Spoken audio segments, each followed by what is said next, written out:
Conditions off Macao City here for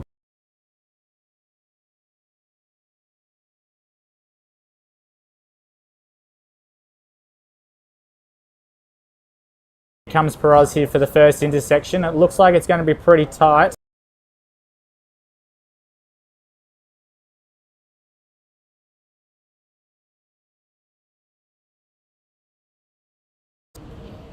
We'll have Zach West here going in for a lead bow as we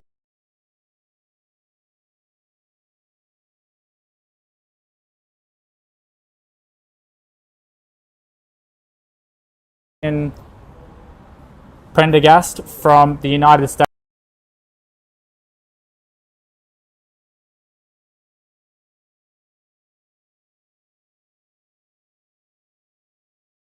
Cole Tapper, obviously the 2024 youth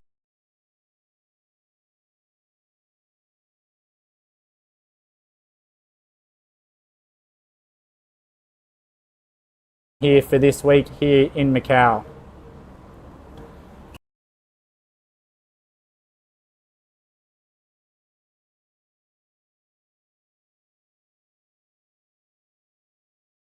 To just under 3 minutes to go in the starting sequence.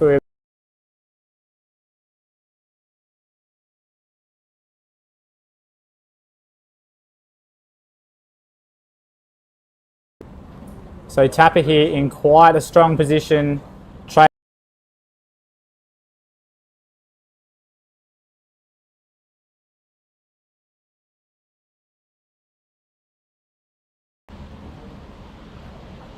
But Christian under the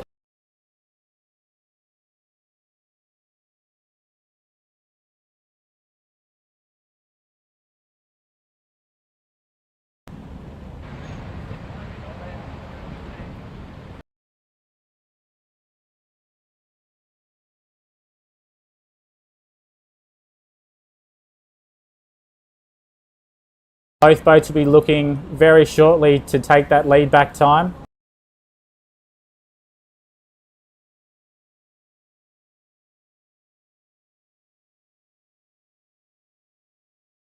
In Tapper, I'm sure, will be looking to lead.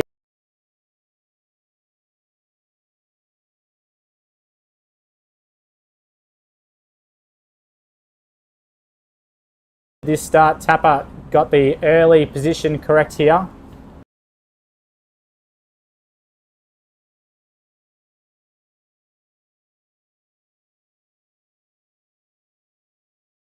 Australians doing a good job early on here, leading the Americans back into.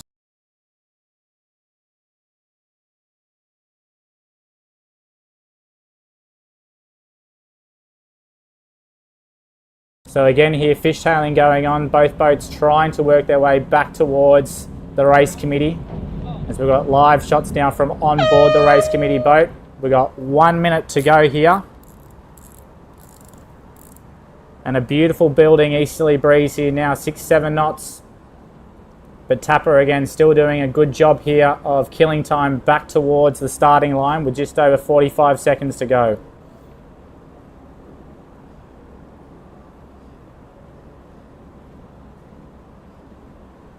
So Christian here up to windward, looking just to build the gauge off Tapper. We'll have to work out where exactly they are on ley line. So both boats here will get a start in. So Tapper at the moment may be slightly late for this start. The Americans well up to windward here. And it looks like we'll have both boats starting on starboard tack and heading out to that left-hand side, just as we saw in match one. So the Americans doing quite a good job here of speed building and being on the line here. Tapper will be off to leeward and slightly behind. So the Australians not doing a great job of closing that gauge in that last part of the pre-start here. However, with the breeze at the moment currently sitting at 80 degrees out from the east, he will affect the Americans, who will tack off immediately, and both boats will now split as we head up the racetrack with 6 to 7 knots of breeze.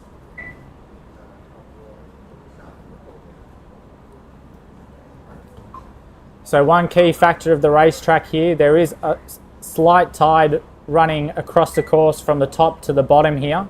So as the boats track out to that right hand side, they will find a little more tide as they head upwind here.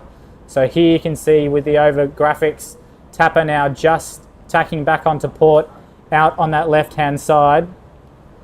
Both boats still looking pretty even as they head halfway up the beat for their first race of the 2026 Macao Match Cup. Okay, we're now moving into match 3 of flight 1. We have Tom Pico representing Australia on the blue entry and left hand side. He's up against the 2022 world champion Nick Eggnog Johnson from New Zealand. And just as we saw there, the race committee is signalling a right hand shift, so these boats will be heading to their green top mark. So a small indication that that right side or that southerly breeze that we are expecting throughout the day is trickling in, as both boats now sit head to wind.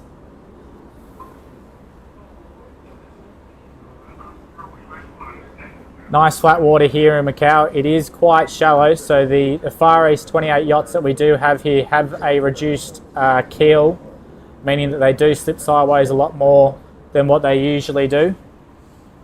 So the Kiwis on the right hand side here will just be looking to keep that gauge open. If there's any risk, the New Zealanders will bail out here on port tack, but Tom Pico doing a great job here of just slowly closing the gauge.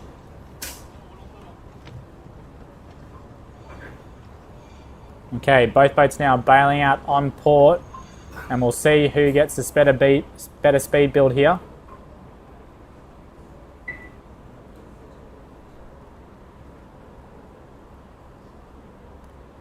But again, in these light breezes, the boats are building at about a true wind angle of about 60 degrees, so we'll see them both go across the top of the committee boat. You can see there the Charlie flag and green signalling a right-hand shift for match number 3 off the race committee vessel. So the New Zealanders will lead out away from the starting boat here. They do have enough distance to safely get a jibe in here. But as we've seen in the first 2 pre-starts, there hasn't been a lot of action here. By the time they do get out of the dial-up, they are almost on their final approach as they go across the top of the committee boat. So Nick Eggnog Johnson deciding here to lead back early, and Pico's not choosing it. So both boats here looking like they both want the right-hand side. Pico happy to trail in here. So he will now look to drag the game back up towards the start line. EJ quite slow at the moment, so Pico could choose to roll him here. So depending on how much time we've got to go, which is just, I think we're just approaching 1 minute to go here. And you can hear the signal in the background, so 1 minute to go to the pre-start. And Pico choosing to now lead over EJ.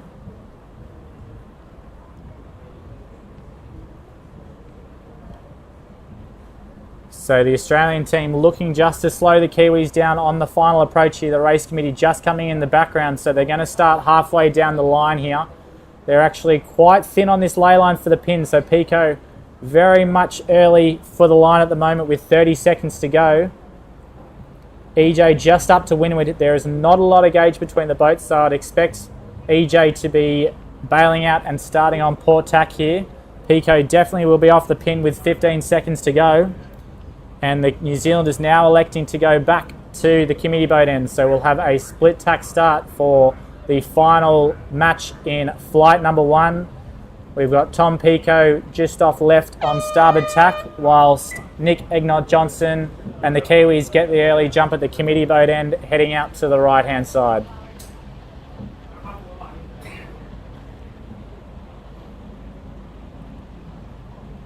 So as we track these guys upwind, match 1 is just coming into frame and will be coming down to their finish for flight number 1. We'll try and get an update for you on who will be crossing first.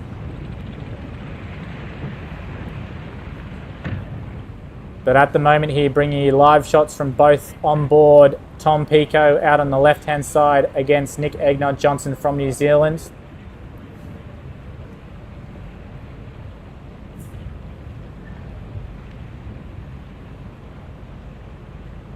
So a fairly short racetrack here.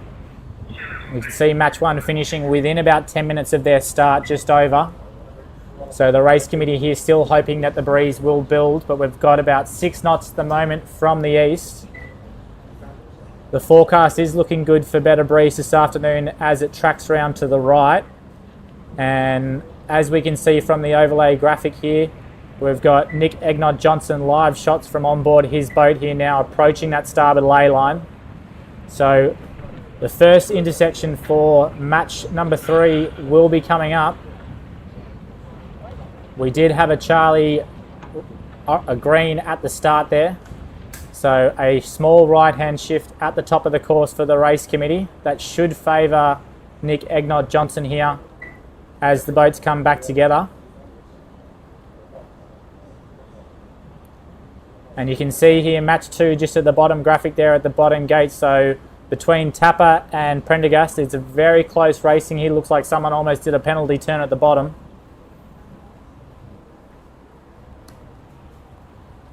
And the first intersection here will go to Nick Egnott-Johnson. So Pico electing to duck him here. Johnston going straight back.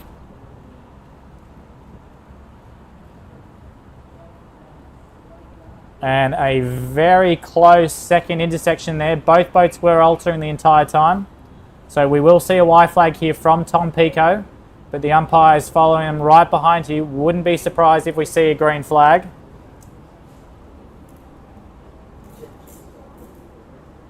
But EJ happy to continue to push him out to that starboard ley line. So you can see in the top of your screen now the green marker. That's where both boats will be travelling to. But a nice little extension here from Nick EJ.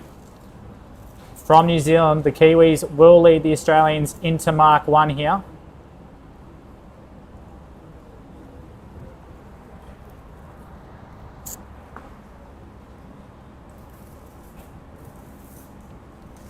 And EJ now going for attack on ley line into the top mark. He'll be leading by about 3 lengths over Tom Pico from Australia.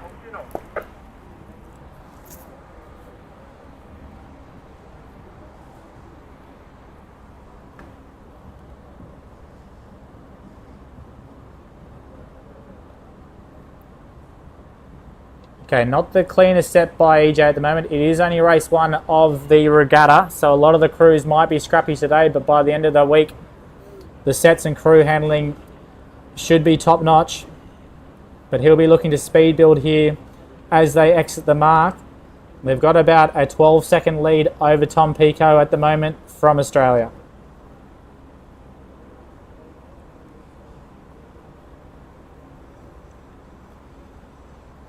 Okay, so both boats here going for the early jibe. We're using the asymmetrical spinnakers this week, so that should favour the trailing boat. Even with about a 4-length lead, he almost should have been able to get on top of EJ's gas, but as you can see in the background here, we do have match 2 just going between the 2 boats there. So that's Christian Prendergast from the United States. But in our feature match here, match 3 of Flight 1, we have Nick Egnott-Johnson representing the Royal New Zealand Yacht Squadron. He currently leads Tom Pico from Australia. There's about a 4-length lead to the Kiwis at the moment as we get halfway through the first races of the 2026 Macao Match Cup.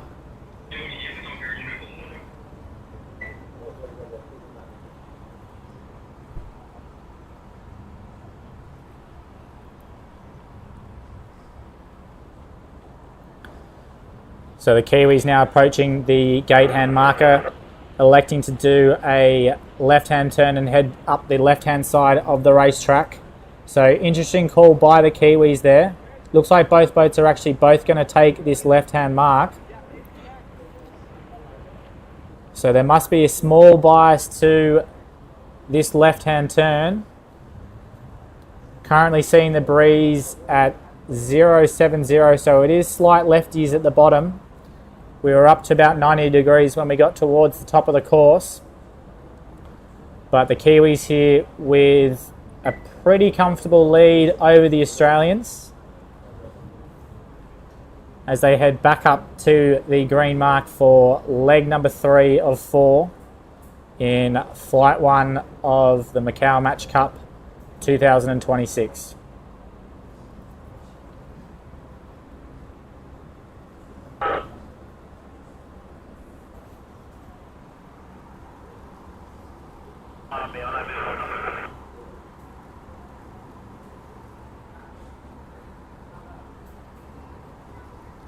So for everyone following at home as well, we do have live results through matchracing.com. So if you are looking for the live results and overall tally for the teams, that's where you should be heading. But at the moment we are following match number 3, onboard shots there of Nick Egnod Johnson, who currently leads over Tom Pico from Australia. Both boats now halfway up the second beat.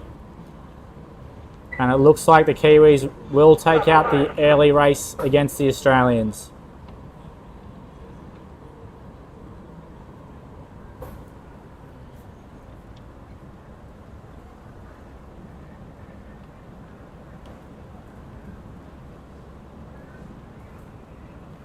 So Tom Pico now heading out to that right-hand side. It did give a slight benefit in the first upwind to the New Zealanders, so I wouldn't be surprised for the Kiwis to come back and match them pretty closely here.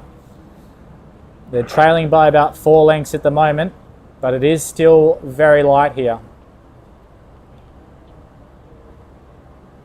So Tom Pico, he's actually made quite a good gain out this right-hand side, so Nick Egnod Johnson is on lay line for the green marker here, but Tom Pico has come straight back into this race here.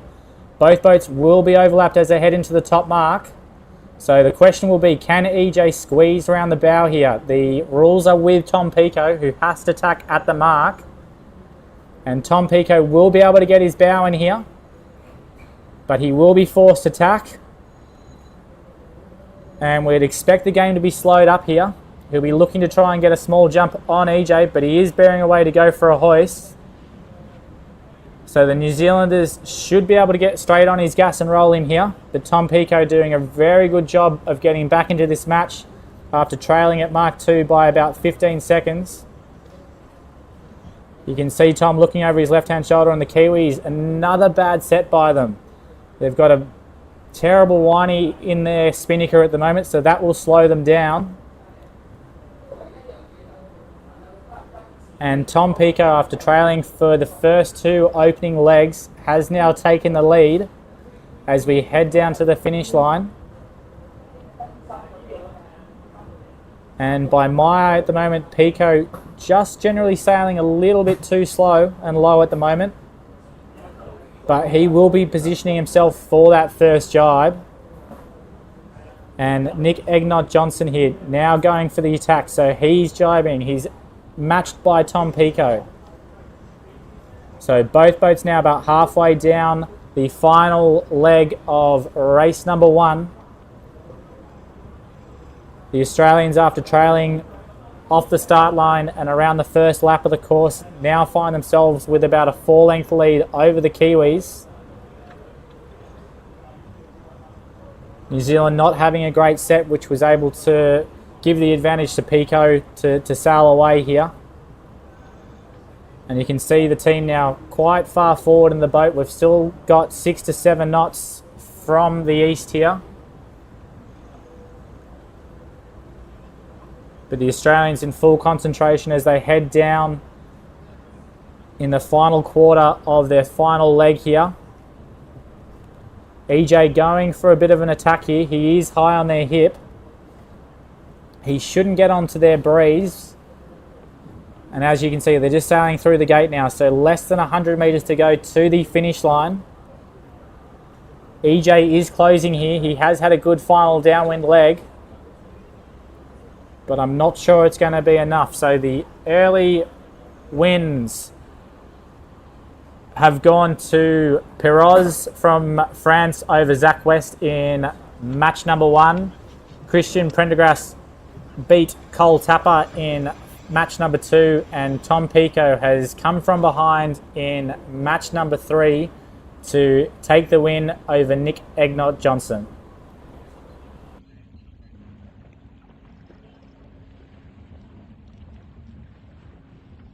Is the end of flight number 1 here at the 2026 Macao Match Cup. We'll come back in about 5 minutes time for flight number 2.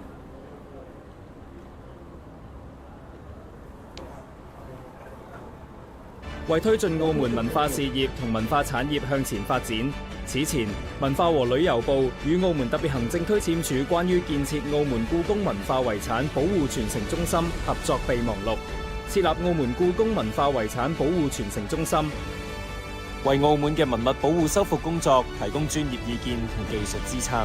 中心內設有專業文物保護修復實驗室，着力全方位提升科技保護建築文物嘅能力。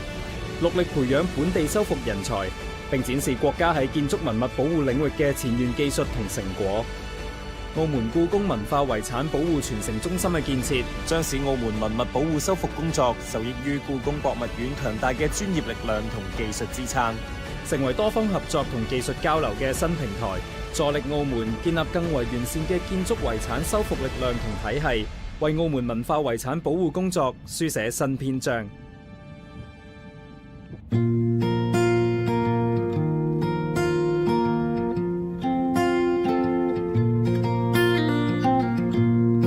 I will be there for you when the sun is shining down, when all of your dreams come true, or the world stops spinning round, just like the ocean to the sea, or like the wind into a breeze. I'm here to stay, and I'm with you, always. La da da da da da da. Every moment, every day, here by your side, always. 文化遺產係本澳珍貴嘅文化資源，為咗共同守護我哋嘅文化遺產，文化局現已設立文化遺產全民通報站。大家如果發現文物建築受損，例如塗鴉、建築物失修、損毀或其他影響到文化遺產嘅狀況，就應該通報。大家可以透過呢啲渠道向文化局進行通報。文物問題齊通報，全民合作共保護。Attention in pit lane, GP cars.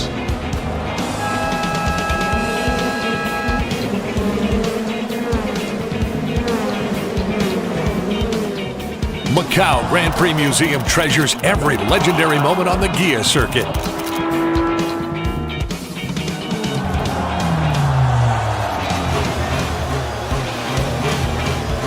Feel the speed and the excitement without limits.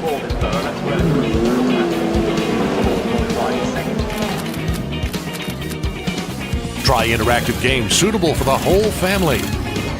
But Danny, you just proved that for us because you got the pass. That now to no to them. 8 seconds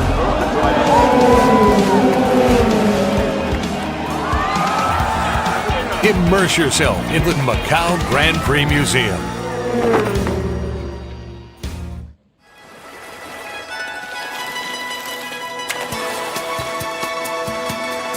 路環咧係以前有好幾個古稱嘅，佢又叫做鹽灣啦、鹽座灣啦。我哋葡文嘅名字咧嘅路環咧都係叫庫路灣啊。咁其實呢個係從過路灣咁樣音譯過嚟嘅。喺路環呢一度咧，你會見到有好多廟宇嘅，佢係反映住漁民同埋一啲海上神明嘅重要連結啦，尤其是我哋所指嘅譚公。路環一直被譽為澳門嘅後花園。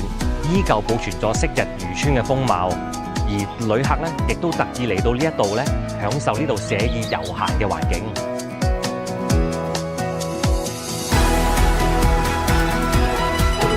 路環仲仲有好多值得發掘嘅地方，大家有時間不妨嚟路環呢一度悠閒地感受一下。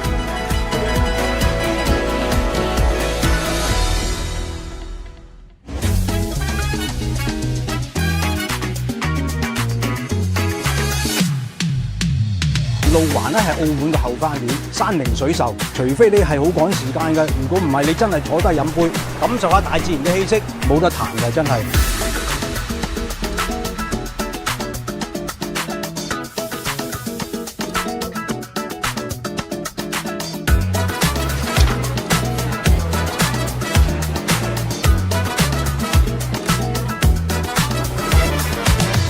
It's a unique place in Macau. You cannot find anywhere with an environment like this.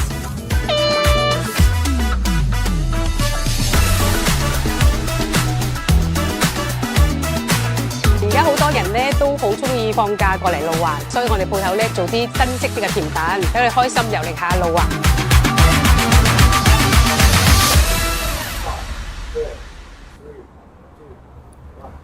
Okay, welcome back here to flight number 2 of the 2026 Macao Match Cup.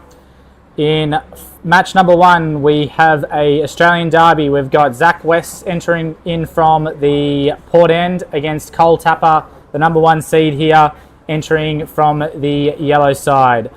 Both teams this morning have had early losses. Tapper unfortunately lost race 1 to Prendergast from the United States, while Zach West lost to Perroz from France in flight number 1. We're just about to head back out to the racetrack where we've got 5 to 7 knots from the east. That is expected to build this afternoon and shift around to the right hand side for the rest of racing today. So we have just under 4 minutes to go for the second race here. So they've just come into the start box here, Tapper on the right hand side. Both boats will go into the dial up here. So early on in the racing so far, the right hand side of the racetrack has been paying. So I'd expect both boats here to be holding the dial up for as long as possible. West doing quite a good job here of closing the gauge between the two boats. So Tapper will be forced to bail out of here very shortly. So as you can see, quite flat waters here off Macau. We're in the outer harbour here for day 1 of the 2026 Macau Match Cup, the opening round of the 2026 World Match Racing Tour. And so both teams here, they know each other very well. They're both from Sydney, Australia. Tapper, the 2024 Youth Match Racing World Champion. So both boats now exiting the dial-up stage with just over 2.5 minutes to go. Zach West to windward here. He will have to keep off Tapper as they head out on port tack above the committee boat.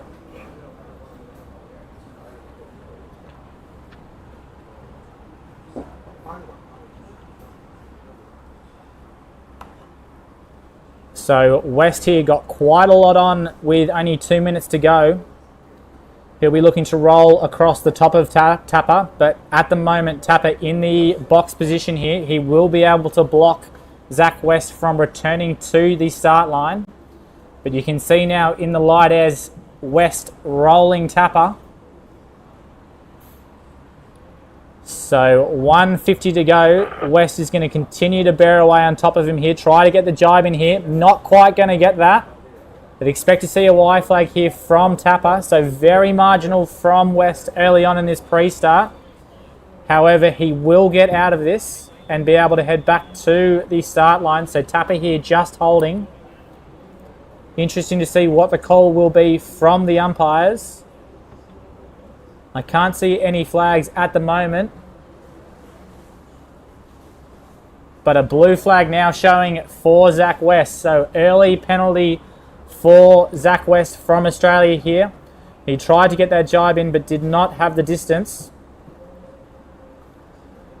So now both boats on their final approach back into the pre-start area with 1 minute to go. So West will be looking to drive down this start line. He will be starting on the left-hand side of Tapper at the moment, but he does have that early penalty from the pre-start there where he wasn't able to get the jibe in. So 45 seconds to go. You can see from the graphic here, both boats below the committee boat lay line. Tapper just up to windward here. So 30 seconds to go. Zach West won't be able to shut him out, but he will have that controlling position of being able to speed build more than what Tapper will be to windward. So 20 seconds to go here, expecting both boats to be going bow down. Both bowmen up there calling their skippers in for the pre-start here. So both boats late. And Zach West will get the better start over Tapper, but he will be carrying that penalty throughout the pre-start, throughout the race here. So Tapper just up to windward. He won't be able to live. Surprised he's held on for that long already, but Tapper now escaping out onto port tack. Zach West, also from Australia, heading left early on in flight number 2.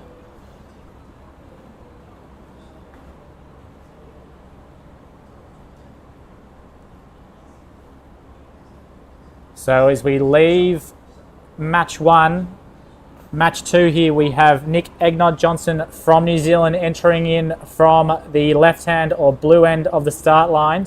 He's up against the United States of America's Christian Prendergast, entering in on starboard at the committee boat end.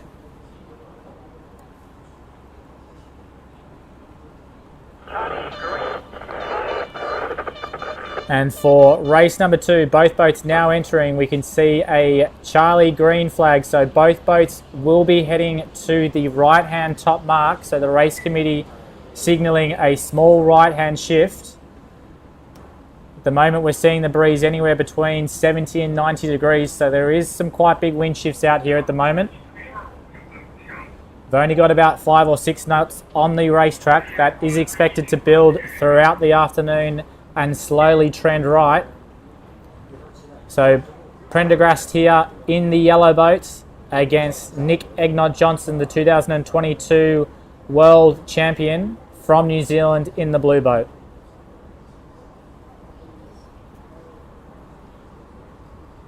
And so both these teams know each other quite well. We've got Sam Gilmore, Graham Spence and Connor Marshland sailing for the USA this week. They're a mixture of Australian and Kiwis on board that USA boat, with Nick Egnod Johnson being crewed by Sam Barnett, Zach Merton and Chris Main. So that's his usual team for the last couple of years.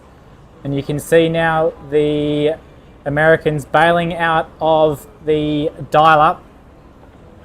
We have 2 minutes 35 to go in this pre-start, so Nick Egnod Johnson will trail them out to the committee boat side here. Again, EJ in a very good position at the moment to be blocking the tack and jibe of the Americans. But as we head across the top of the committee boat, the Americans should be able to get a jump away here and hopefully get the jibe in. So the breeze at the moment, we've got quite a big right-hand shift. It's gone about 20 degrees out to the right-hand side. It is flicking backwards and forwards, so there's plenty of gains on the racetrack. We did see in flight number 1, match 4, Tom Pico came from about a 5-length loss around the first lap to overtake and beat Nick Egnod Johnson. Prendergast got the early jump in match number 1, or flight 1, sorry, against Cole Tapper. And with 1:35 to go, Nick Egnod Johnson elects to go inside here and lead back towards the starting line. So the Americans got a little bit of work to do here.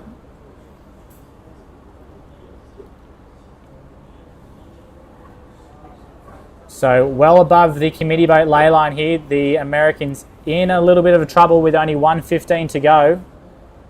The New Zealanders will be looking to slow the boat down and slow the game down as they keep the game above the starboard lay line.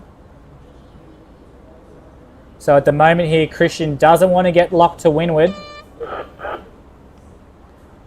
He's doing a very good job of keeping no overlap at the moment as we go into 55 seconds to go.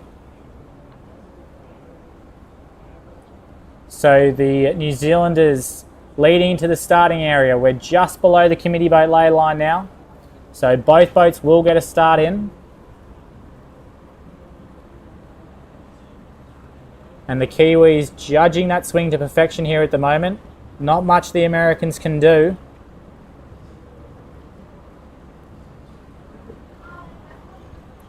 But 25 seconds to go. Christian will be looking for that committee boat lay line to try and bail out of here.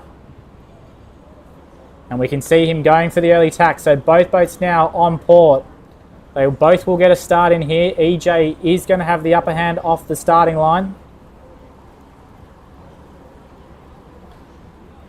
And in race number 2, it is the Kiwis who have a great start over the Americans. Nick Egnod Johnson in the blue boat here against Christian Prendergast from the United States in the yellow boat.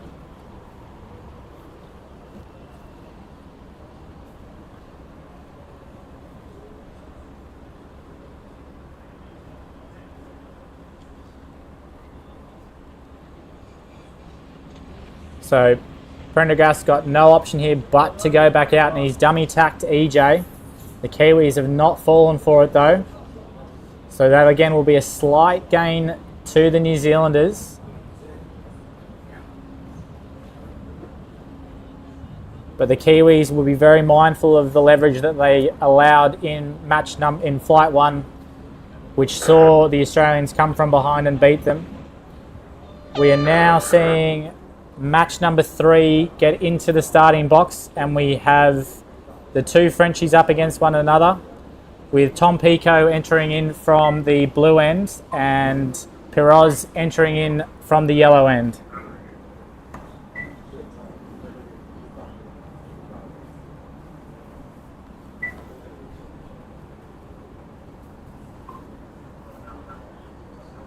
So we're into the dial up here. Piroz out on the right hand side here with the yellow flag off the back of his boat. He is up against Tom Pico. He is a French Australian representing Australia this week, but with an all French crew on board. So both these teams got an early jump in race number 1 and both have 1 point on the board so far.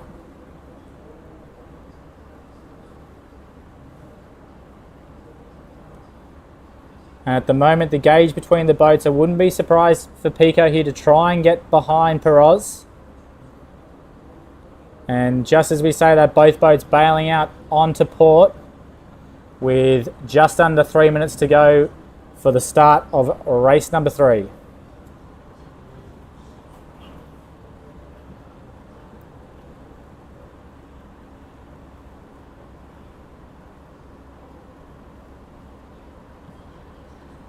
So with 5 to 6 knots on the racetrack here, it is still very light wind conditions here in Macao.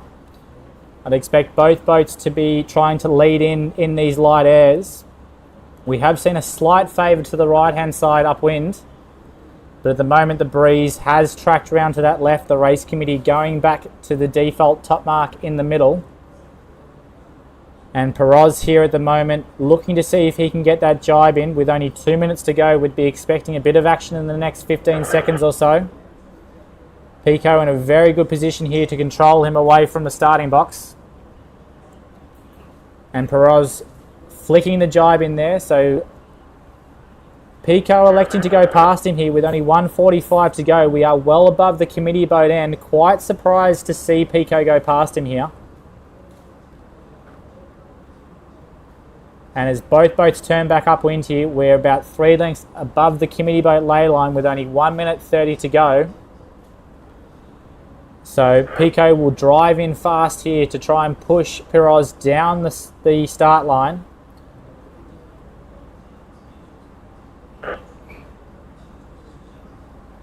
Great overhead shots here from our drone.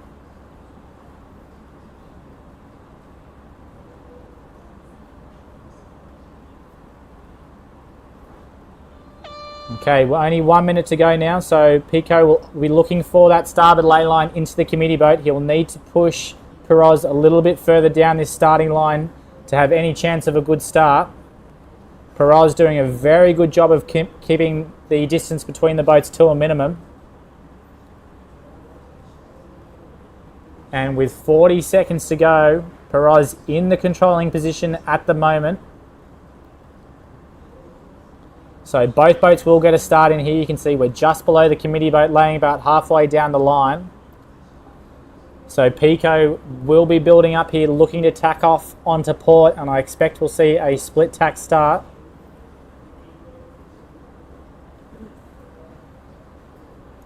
The French here nailing this pin end of the line. So Pico holding on here. Surprised he hasn't tacked off yet. He must think that Peroz will be tied on this pin lay line, but I think he's going to squeeze around there with no problems.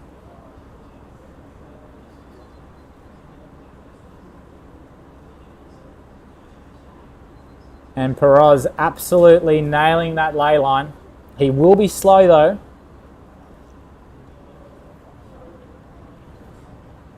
So early advantage to the French, but it will be all about this speed build on port as both boats now head upwind on starboard tack.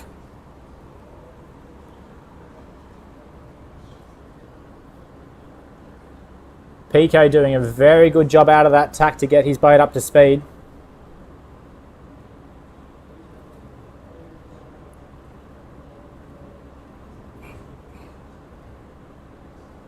And you can see here from our shots here, Pico's team hiking slightly harder than the Frenchies at the moment. So maybe slightly more breeze on this right hand side.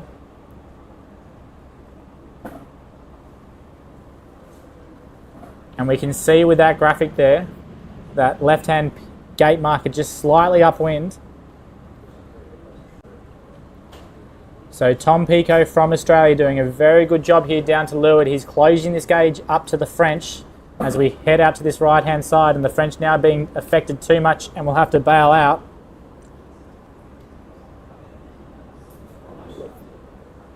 So after an early advantage off the start line to the French, it's the Australians who have clawed back up here.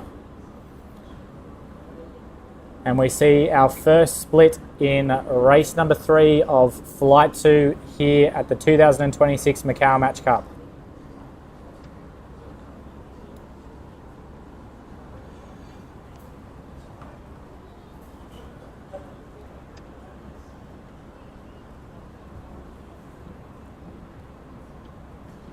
So onboard shots here from the Australian French team.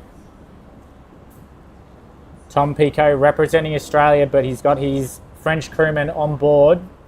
And here we've got Peroz coming back now. Not too comfortable with too much leverage in this race. And Tom Pico has the early advantage here. He's going to be out to about a 3-length lead at the first intersection. So very flat water here, not a lot of pitching between the boats.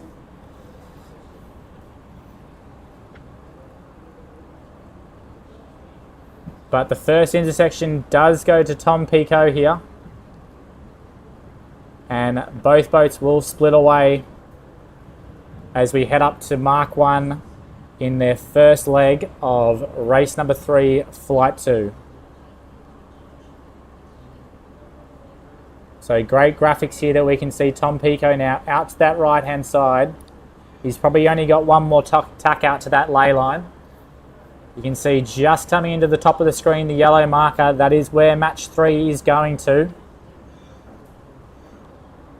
So Peroz doing a very good job of keeping the game in the middle of the racetrack.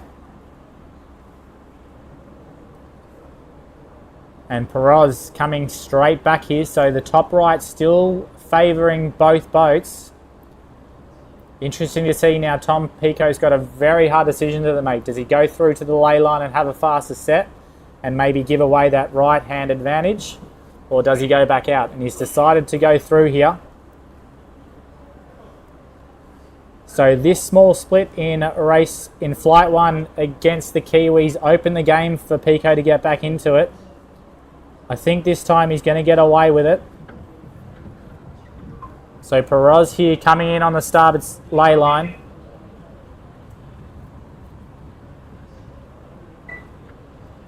And Tom Pico just coming into frame here, so he will have the early lead. So Tom Pico will lead at mark number 1. And in the background there you can see match 2. We have Nick Egnott-Johnson currently leading Christian Prendergast. So EJ's got quite a good lead over the Americans at the moment. We're here with match 3 where Tom Pico leads Perez from France. They're only on their first downwind leg here. So that is the white spinnaker of Pico against the blue spinnaker here of Perez.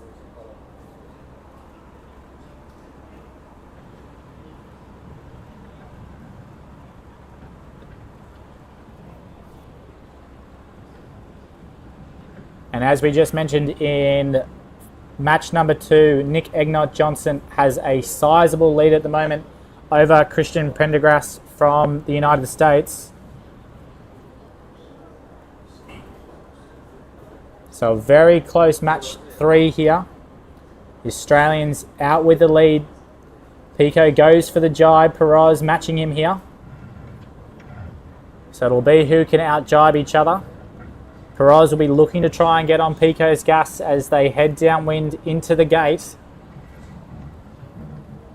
And Perez there coming out quite low, so I'd expect him to be on the gas of Pico here. We're looking for a lead change here in race number 3. Both boats here travelling at about 6 knots. So Pico coming up quite aggressively against the French. And you can see here Perez has gone for the roll. So he's stolen the breeze from the Australians and rolled round his bow. Can now the Australians get back up to speed and block that jibe?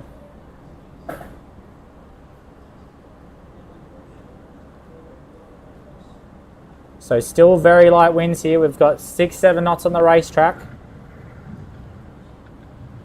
As both boats now go for a jibe again. Pico now with the advantage position of stealing Perez's air. You can see the gate marker just coming into screen over our right hand shoulders here. And just going through is Nick EJ in match number 2. So match number 3 here, very tight here. Perez luffing the Australians away from the gate marker. The Australians will need to keep clear. Both jibs are up. They're almost in the zone here for the left-hand turn. And Pico looking to roll Perez here.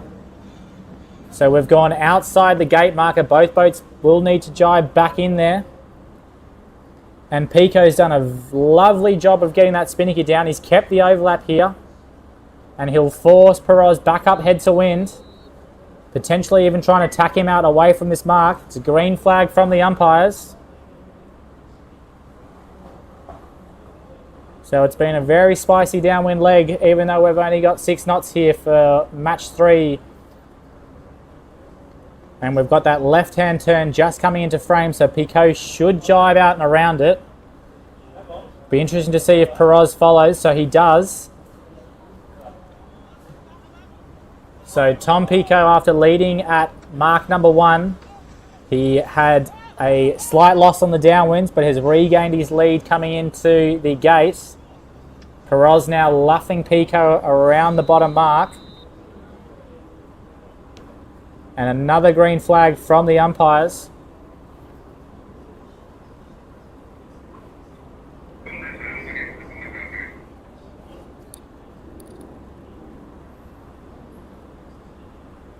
So Perez looks like he's got himself back in front here.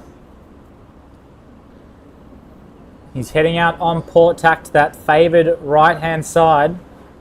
And just with a faster rounding there has pushed Pico into an early tack out to the less favoured left-hand side of the racetrack here. We're getting some beautiful shots from the air.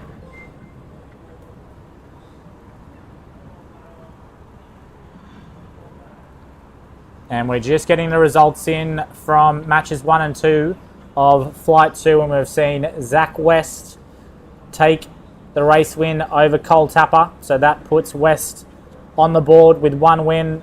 Tapper yet to win a race out of his first 2 this morning. Enough opening for the Australians. And in match 2, Nick Johnson has got his first win as well for the Regatta. He has beaten Christian Prendergast from the United States. As we rejoin match number 3 here. So Pico coming in for a lead bow against Perez. And the French have gone straight back out here. So a very close match between these two.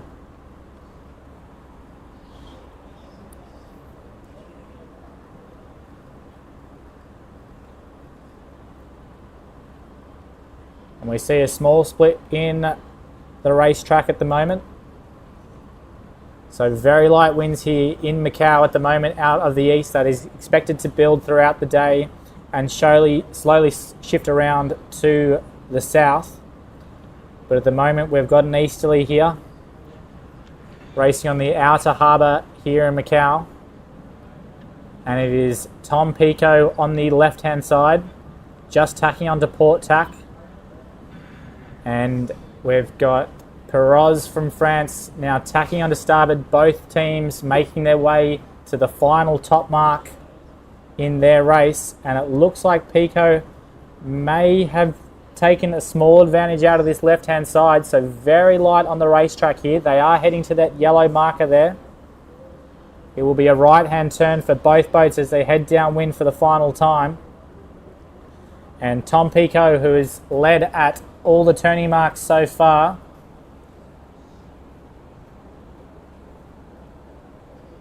he will again only just though. But he does have to squeeze around the top mark, so he will be slightly slower. Perez now coming in for the tack. So it will be basically even for these both teams as they head downwind.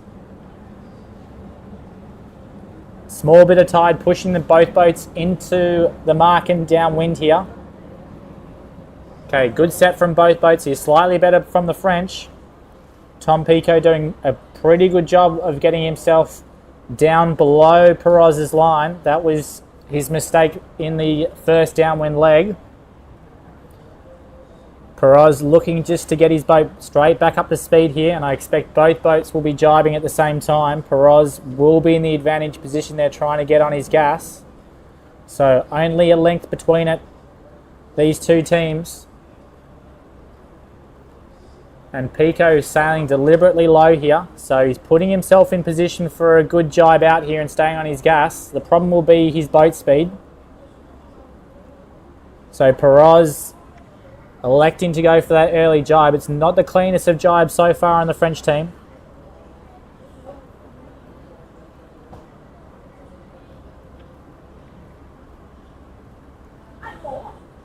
But Pico electing to stay on port tack. He will be down in that right-hand side of the racetrack here.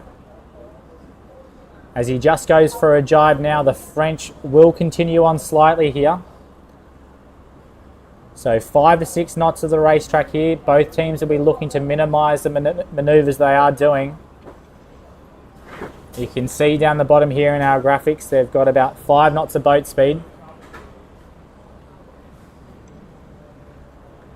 And just to recap for everybody, for the results for Flight 2, we had Zach West claim victory over Cole Tapper in Match 1.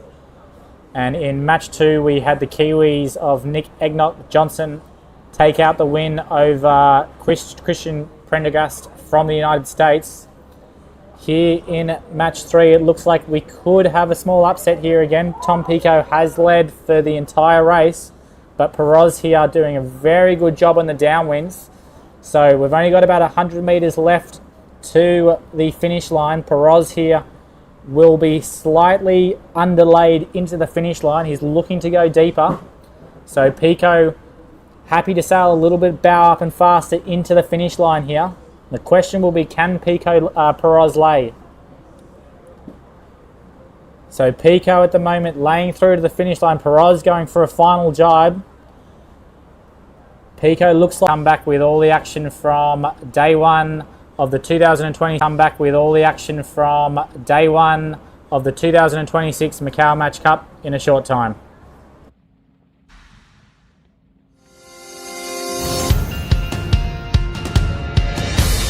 我哋係旅客安全嘅引路人，以禮待客係我哋嘅使命。我哋係旅客嘅購物伙伴，以禮待客係我哋嘅宗旨。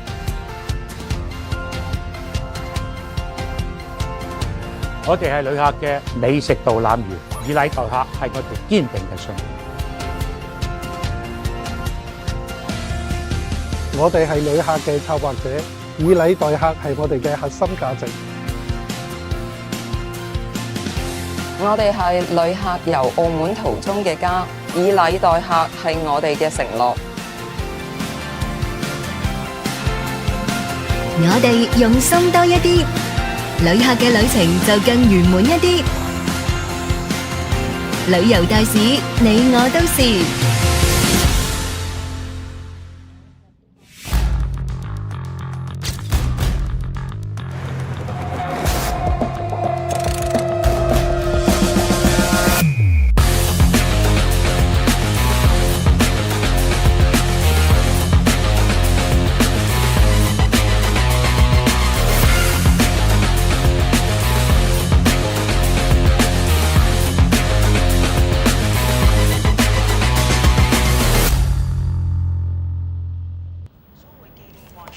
白鴿巢前地等多個廣場空間。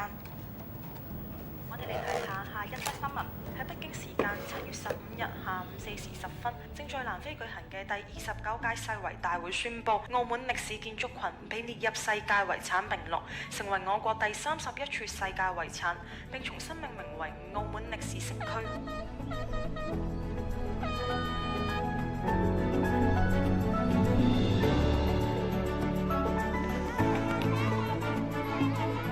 南南到，深仔到。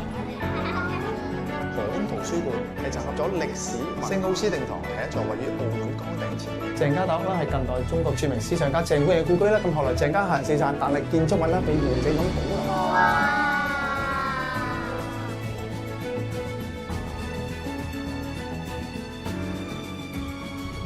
叔叔似唔似啊？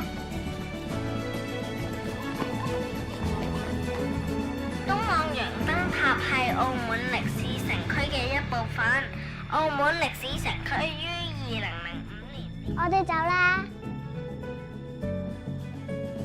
建於1860年嘅崗頂劇院，原名百多祿5世劇院，係中國第一座西式劇院。This is our temple。媽閣廟建於明代中葉，係澳門3大古廟之一。好多學者都認為喺葡萄牙人定居澳門之前，呢一度已有供奉媽祖嘅廟。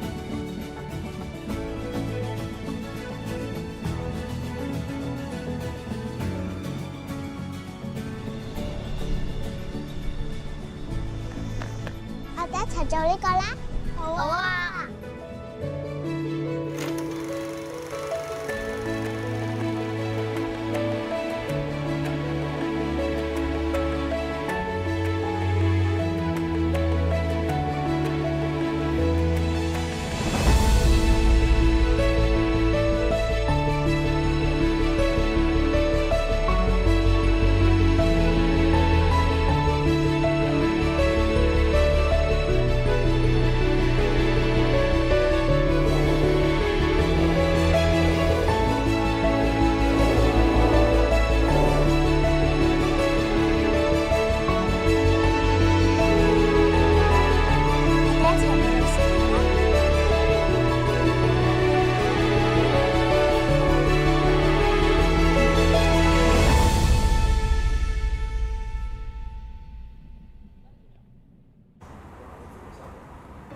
建築遺產係澳門城市可持續發展嘅寶貴資源，承載400。Okay, we're back here for flight number 3 of the 2026 Macao Match Cup.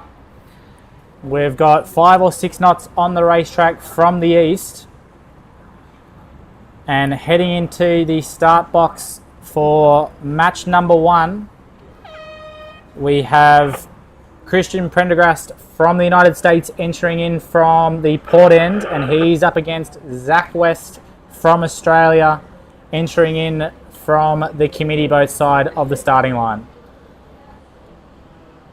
So far this morning we've seen both sides of the racetrack winning. We are meant to see slight right-hand shifts throughout the day as this breeze builds and heads to the south. And both these teams so far have got 1 win on the board. Zach West defeating Cole Tapper in the last race, and Christian Prendergast getting his early win also against Tapper in flight number 1. So both boats here sitting head to wind. As you can see, very flat waters here in the outer harbours of Macao.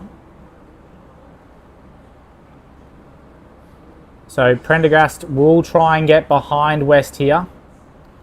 West just acknowledging that Prendergast is in a vulnerable position. He's going to try and go and attack him here. So has Prendergast put himself onto port here? Both boats getting very close.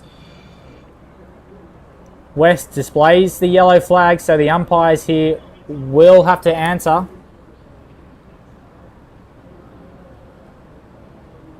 So no contact between the boats, but the question will be, did Prendergast get himself onto port? West now jibing behind his stern, and Prendergast still very slow here head to wind. Another Y flag from West, so he's going in strong for this race here. Boats getting very close there. And yet another Y flag from the Australians, and it's been green flagged from the umpires, so no infringement so far by the Americans. But the Aussies are doing rings around him so far.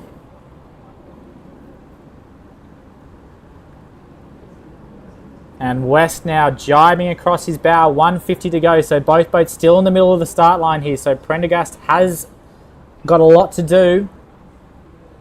He's only just going to get out of this. But West, I'd like to see him coming back here. He's got a good speed advantage. Prendergast is very slow. And West doing exactly that, so he's going to come back for another redial here. Oh, he's basically stopped the boat there. Oh, Prendergast is going to get away with murder. Zach West is turning the boat a little too fast, so you can see his rudder fully over. And Prendergast now just going to be up to speed. Still only 1:05 to go, so the Australians have let him off the hook here.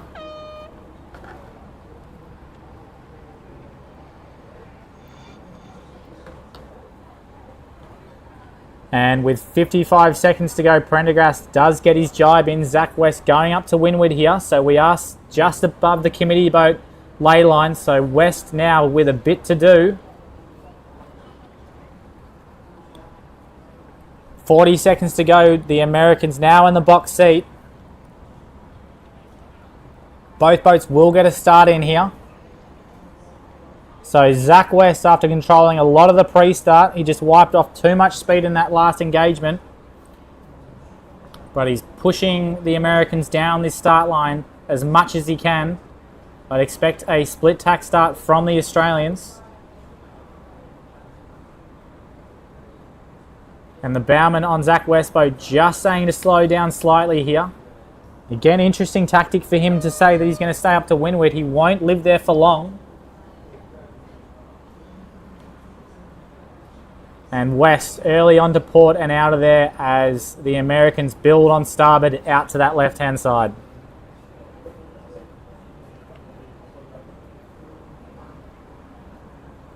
So very important for the teams to get themselves back up to speed here. It's a very shallow harbour here in Macao. And the Far East 28 yachts, we do have a reduced keel length on them just to cater for the depth. So heavily important for the crews to get the boat back up to speed and get that keel working. And West now staying on port, having another look at the jib. And we will leave that match as we head to match number 2. And it is the French team of Piroz who will enter from the committee boat end here, just coming across our race committee vessel. And he's up against Nick Egnott Johnson, the 2022 world champion from New Zealand.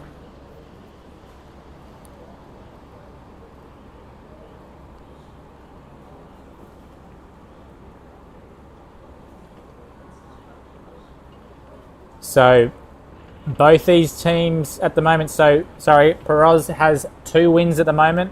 EJ got a win on the board in that final race.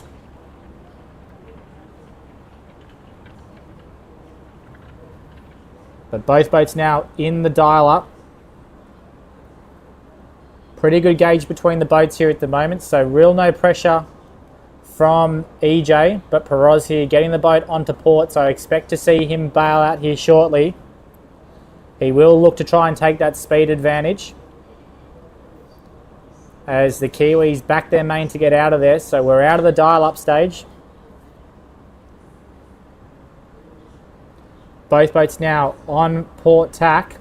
They will head past the committee boat, and it expects some action with a jibe, probably about 2 minutes to go. And it'll be interesting to see whether EJ decides to lead or trail in. It's been a bit of a mix of what teams have been wanting so far. This easterly breeze giving plenty of opportunity on the racetrack to all competitors. So 2:20 to go. There is a decision to be made here from Piroz when he wants to go back. I expect it in the next 10 seconds or so.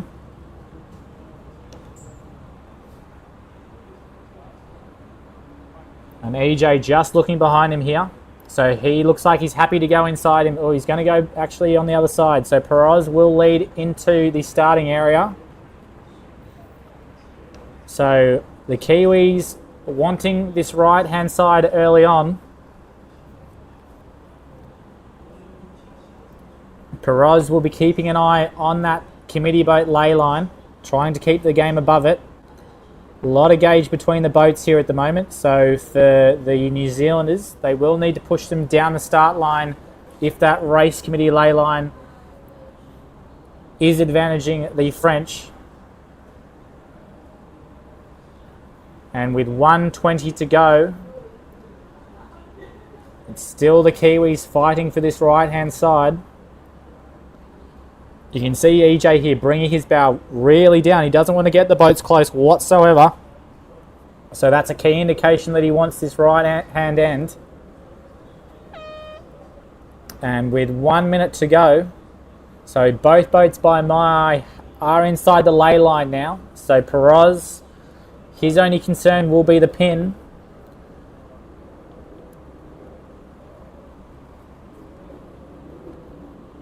So he won't be able to shut him out from here.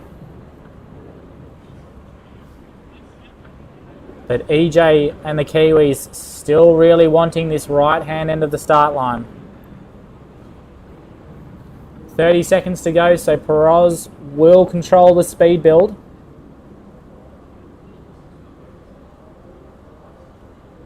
And 20 seconds to go, so we could see a split tack start here. The Kiwis moving further forward off the start line here, so EJ will tack onto port, and here he goes. So race number 2, we have a split tack start. The Kiwis really wanting this right-hand end, and Piroz will be off the pin end as he just shoots around it. So early advantage here to the Kiwis. Slightly faster off that committee boat end. You can see him doing about 5.4 knots. Piroz having to go bow down here and just speed build again. As we said, with a reduced keel here, the boats do tend to slip sideways when they are below that 4 knots, 3.5 knot boat speed. But a huge split here in race number 2, so there will be a winner and loser. But the Kiwis very happy to head out to the right-hand side. The French are the first to blink and have tacked onto port. And you can see here very light conditions on the racetrack. We have match 1 halfway down their first downwind leg. And match number 3, we have Tom Pico from Australia here entering in the red boat. And he is up against Cole Tapper, also from Australia, who entered from the pin end in the blue boat. So Tapper yet to get on the board here, whilst Tom Pico came from behind in race 1 against Nick EJ to get a race win.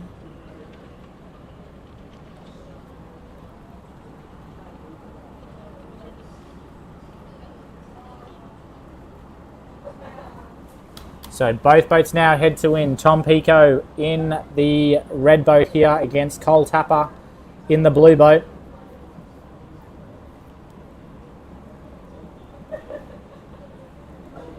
Pico's moved slightly, probably too far forward in this dial-up. So as you can see there, he's just slowly starting to back the main here. But still very light conditions. The boats can glide for a long time.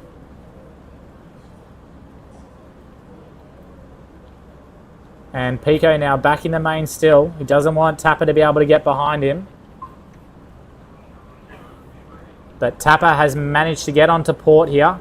Few waves from the umpire boat, so that will slightly affect Tapper's speed build. But Tapper has managed to get out of the dial up here. Tom Pico moving too far forward.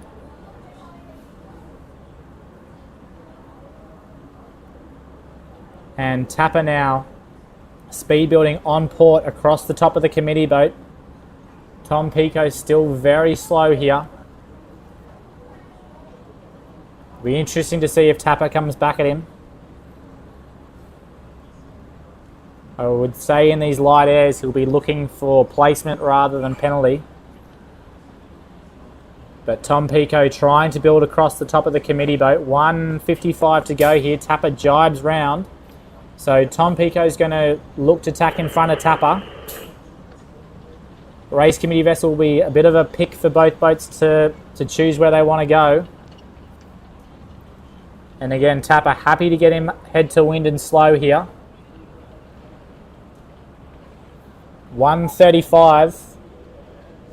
So again, early on here, Tapper looking like he probably wants that right end of the start line. If he wanted the left, he could have easily hooked Pico there and spat him out. But he's hedged his bets and gone to windward here. So Tapper will eventually bail onto port, which he's just about to do. Tom Pico, he's still stuck head to wind.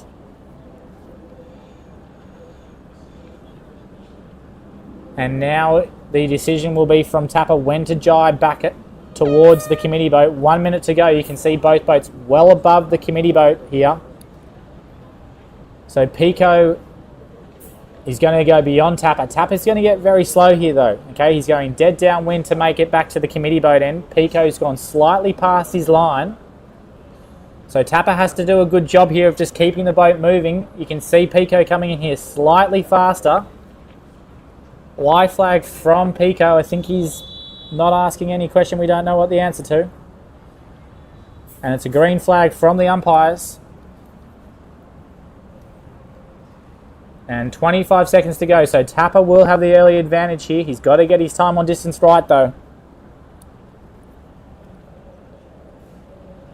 And Tapper just luffing. He's not going to get the shutout here, so I'm not sure why he's luffed so hard. Bit of a mistake there from the Australians, and that's actually going to gift the start back to Pico. So this is the third time that Tapper's made a mistake just off the start line.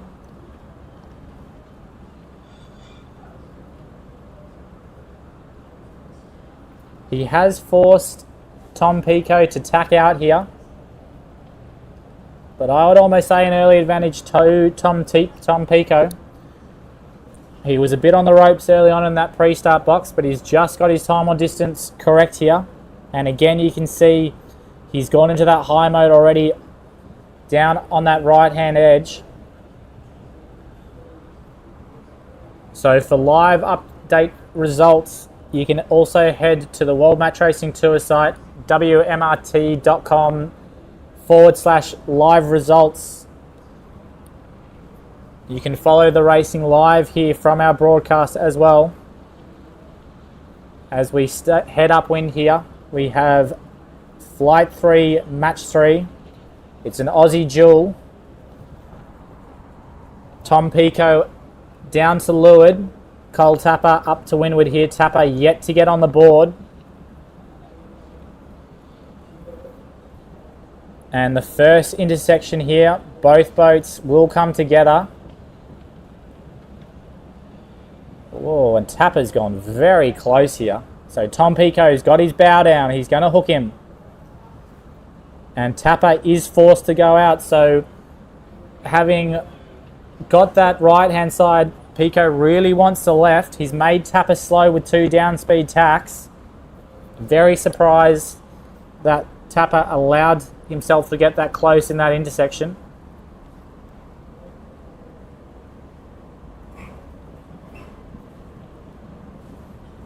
And Tom Pico now heading back into the middle of the racetrack. It's very even between these two teams at the moment.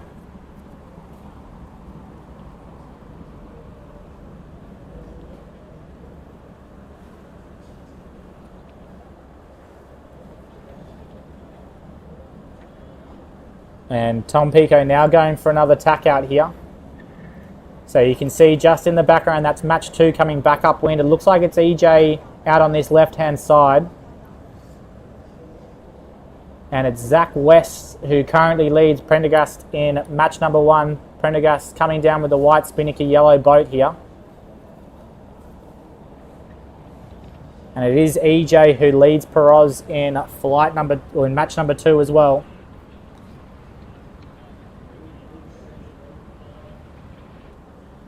But in our feature match, match 3 here, both boats coming together again. So Pico just tacking in the red boat down to leeward of Tapper in the blue boat. So Pico would have thought he didn't have a strong intersection with Tapper. Tapper also must be close to that starboard ley line. We can see one of 3 top marks just coming into frame here. So the green marker, that's not where we're going to. We are going to the yellow marker, which just came into picture.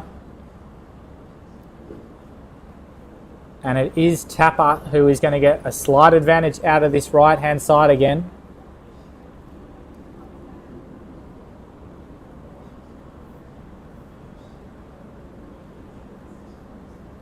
So Tapper slightly bow down, happy to rumble into this top mark. Pico will hit the ley line first, but he will have to wait for Tapper to go. On board with Team Tapper at the moment, Kairos Racing.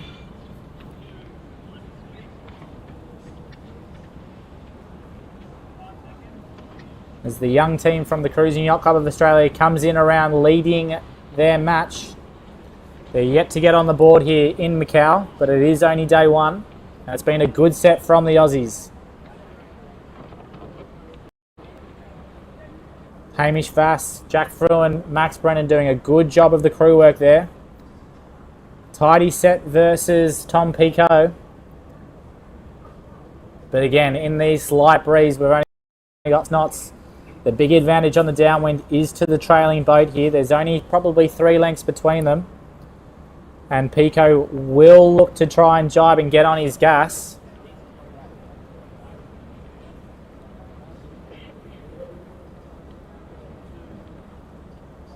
So both Australian teams happy to go forward here. Okay, we're seeing a simo jibe from both teams. So Pico really looking to get on the gas of Tapper here. He will be close. Slightly nicer jibe by the lead Australian team here. Spinnaker yet to go soft on the Aussies. But Pico very in an attacking position here. And it will be very important for the next 2 minutes or so for Tapper to stay air in front as they head down to the gate marker in this race number 3.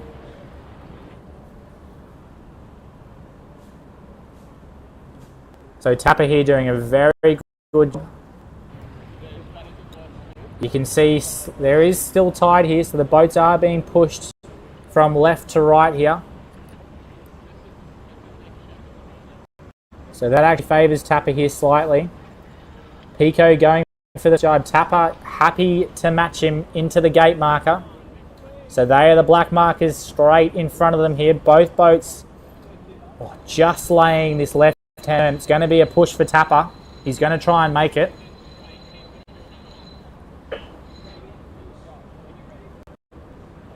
And Tapper, he is going to be slow into this bottom mark. So he will do a left-hand turn here, heading to the right-hand side on the upwind leg.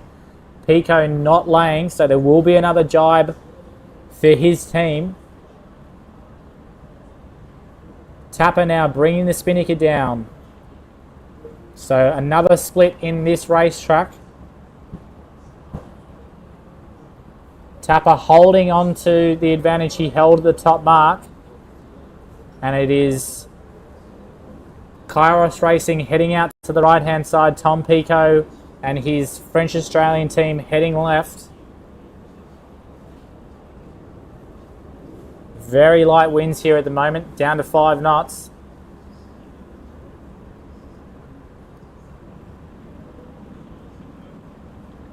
And just in the background there, we saw Piroz coming through. So he was trailing Nick EJ from New Zealand in their match. We'll wait for confirmation on the results shortly.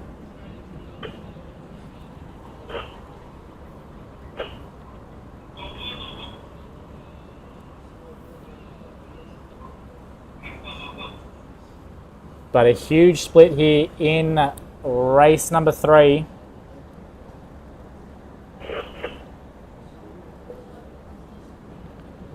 Both boats yet to tack out of the bottom gate here, so they will be both going to the lay line.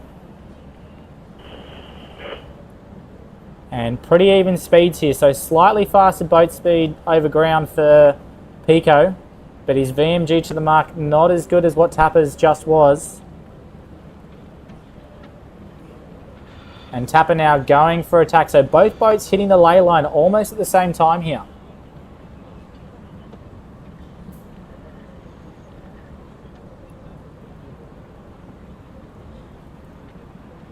So to me, this could be that it's going to be quite a close intersection. The overhead graphic not telling us that at the moment, though. It looks like a good lead to Tapper. But you can see here, he is slightly low on that lay line. Both boats going upwind here at about 5.5 knots. And for Tom Pico, he better hope he's got some form of intersection here. Otherwise, it's going to be a long slog up to this top mark.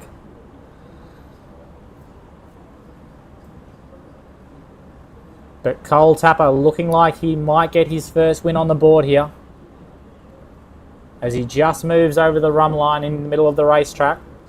It will be Tapper who will come in for a lee bow on Tom Pico. The yellow marker just off Tapper's right-hand shoulder here coming into frame. That is the top mark we're going to. And it's looking like pretty good breeze here. Okay, so we've got a dial down. Again, another interesting choice from these teams. So very even across this racetrack.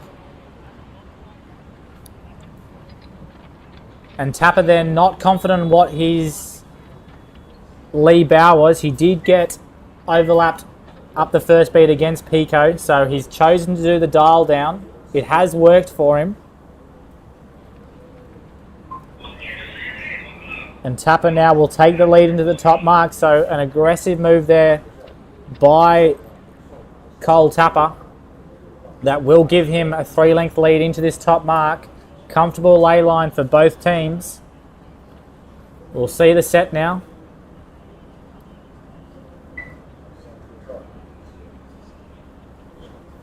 Good set by Tapper. But Tom Pico still very close and being able to attack on this downwind leg. So a good set from the French-Australian team as well.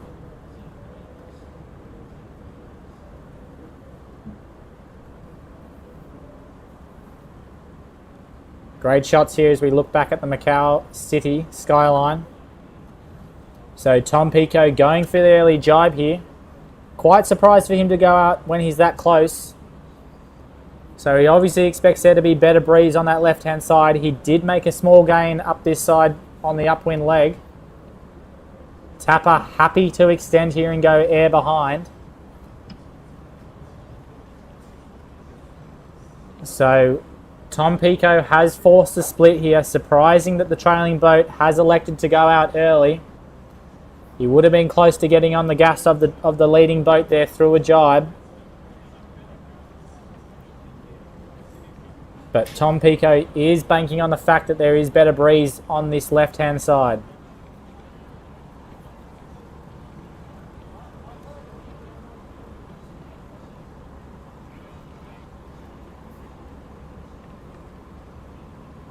So it's a final downwind leg here into the finish. Tom Pico in the red boat. Just at the bottom of our screens, Cole Tapper, blue boat heading downwind into the finish. So our overheads here, you can see Tapper just laying the finish line. Tom Pico only needs a small left-hand shift to be able to get in here though. And he is travelling pretty much same speed as what Tapper is. So it's going to still be another close finish between these two boats.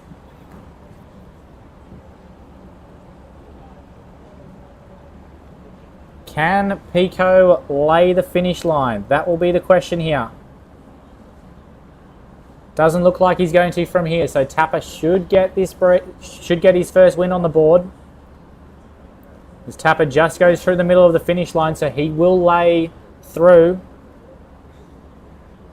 Tom Pico still one more jibe to go.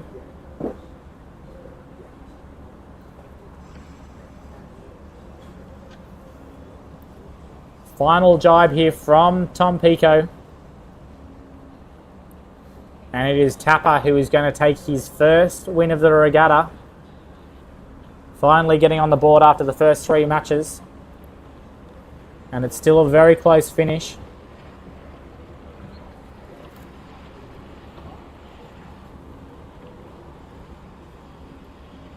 So flight number 3 has just been completed here at the 2026 Macao Match Cup.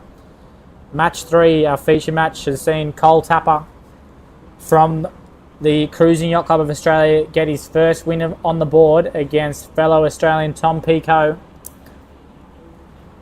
And in the other races, we've seen Zach West take a win over Christian Prendergast from the United States. That will put West on 2 wins.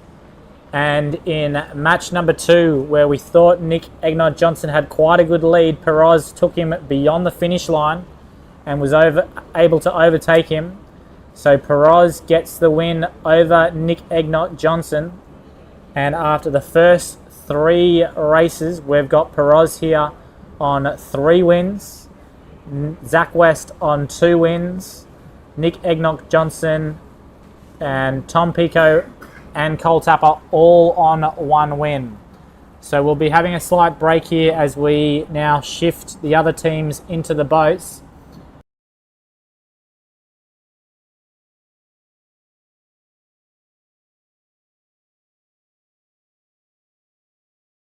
城市可持續發展嘅寶貴資源，承載400多年來澳門多元文化交流互鑑、和諧共存嘅生動縮影。自2005年澳門歷史城區列入世界遺產名錄及2014年文化遺產保護法正式生效後，澳門文化遺產保護工作喺法制、管理、技術或普及推廣上都有長足嘅發展。喺文物保護修復技術方面，多年來喺遵循國際規範同經驗實踐下，確守住真實性、完整性、最少干預、可逆性以及可識別性等原則同理念，完成咗大量嘅修復工作同成果。近年文化局開展嘅文物保護修復工作與時俱進，力求緊隨現代科學理論同技術嘅創新發展，促使文物保護修復工作更具科學性，更好咁延續建築遺產嘅特色同價值，為推進澳門文化事業同文化產業向前發展。此前，文化和旅遊部與澳門特別行政區簽署關於建設澳門故宮文化遺產保護傳承中心合作備忘錄，設立澳門故宮文化遺產保護傳承中心，為澳門嘅文物保護修復工作提供專業意見同技術支撐。中心內設有專業文物保護修復實驗室，着力全方位提升科技保護建築文物嘅能力，戮力培養本地修復人才，並展示國家喺建築文物保護領域嘅前沿技術同成果。澳門故宮文化遺產保護傳承中心嘅建設，將使澳門文物保護修復工作受益於故宮博物院強大嘅專業力量同技術支撐，成為多方合作同技術交流嘅新平台，助力澳門建立更為完善嘅建築遺產修復力量同體系，為澳門文化遺產保護工作書寫新篇章。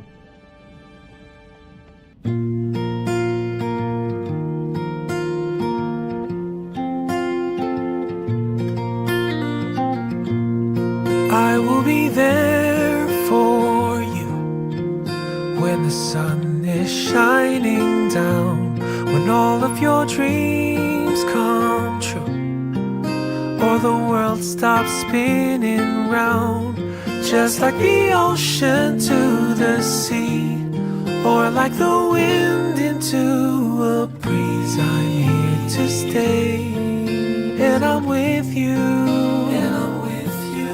always.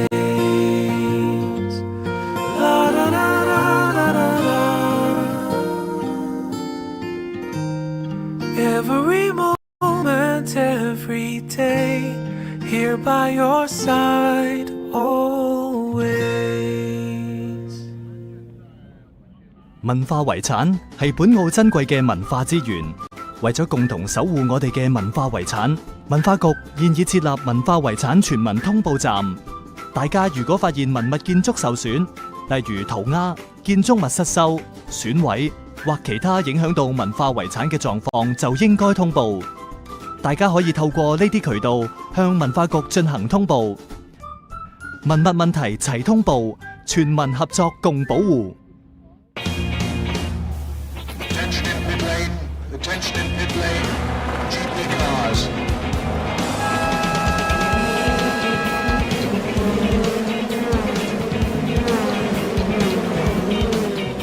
Macao Grand Prix Museum treasures every legendary moment on the gear circuit.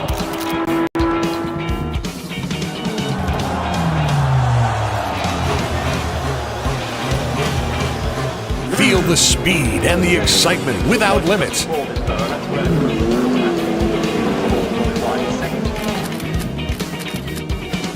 Try interactive games suitable for the whole family. But Danny, you just proved that for us because he's not the fastest and now to those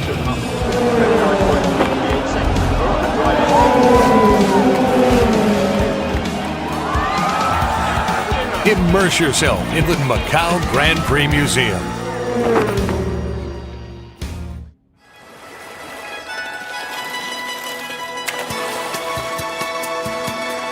路環咧係以前有好幾個古稱嘅，佢又叫做鹽灣啦、鹽造灣啦。我哋葡文嘅名字咧嘅路環咧都係叫庫魯灣。咁其實呢個係從過路灣咁樣音譯過嚟嘅。喺路環呢一度咧，你會見到有好多廟宇嘅，佢係反映住漁民同埋一啲海上神明嘅重要連結啦，尤其是我哋所指嘅譚公。路環一直被譽為澳門嘅後花園，依舊保存咗昔日漁村嘅風貌，而旅客咧亦都特意嚟到呢一度咧，享受呢度寫意悠閒嘅環境。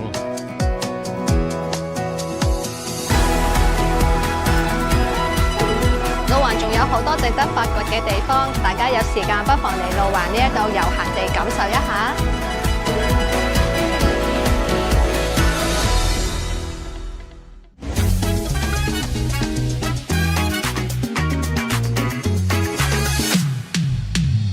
路環咧係澳門嘅後花園，山明水秀，除非你係好趕時間嘅，如果唔係，你真係坐低飲杯，感受下大自然嘅氣息，冇得彈嘅真係。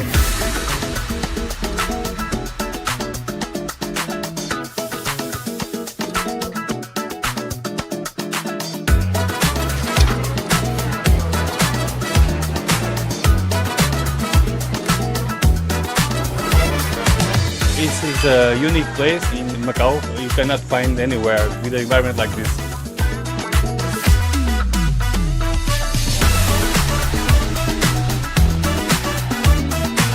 而家好多人咧都好中意放假過嚟路環，所以我哋鋪頭咧做啲新式啲嘅甜品，等你開心遊歷下路環。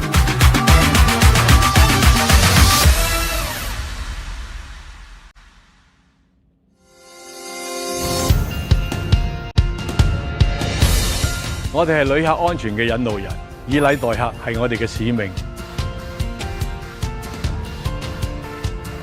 我哋係旅客嘅購物伙伴，以禮待客係我哋嘅宗旨。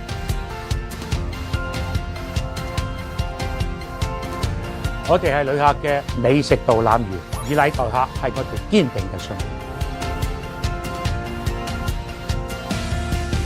我哋係旅客嘅策劃者，以禮待客係我哋嘅核心價值。我哋係旅客遊澳門途中嘅家，以禮待客係我哋嘅承諾。我哋用心多一啲，旅客嘅旅程就更圓滿一啲。旅遊大使，你我都是。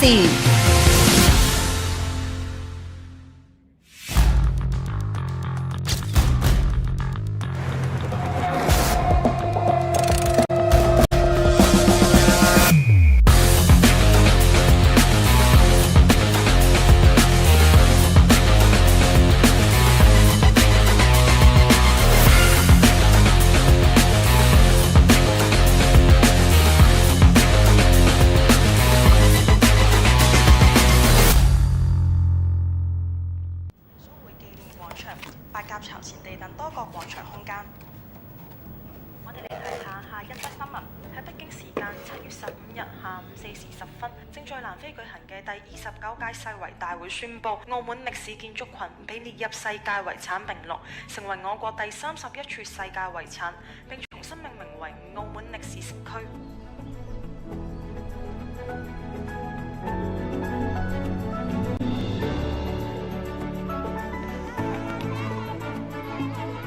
南南到，深仔到。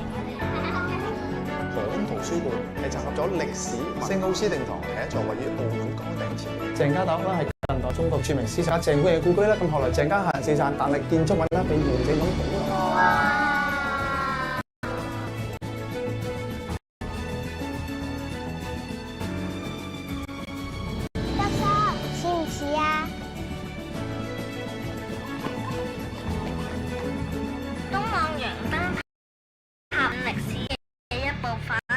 澳門歷史城區於2005年，我哋走啦。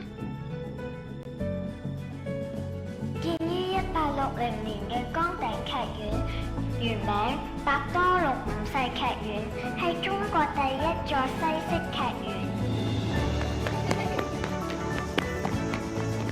This is our temple。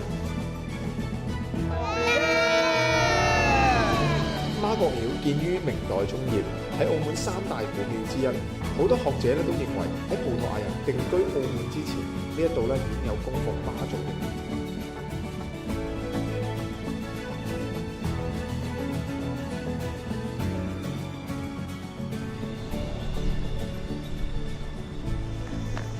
我哋一齊做呢個啦。好啊。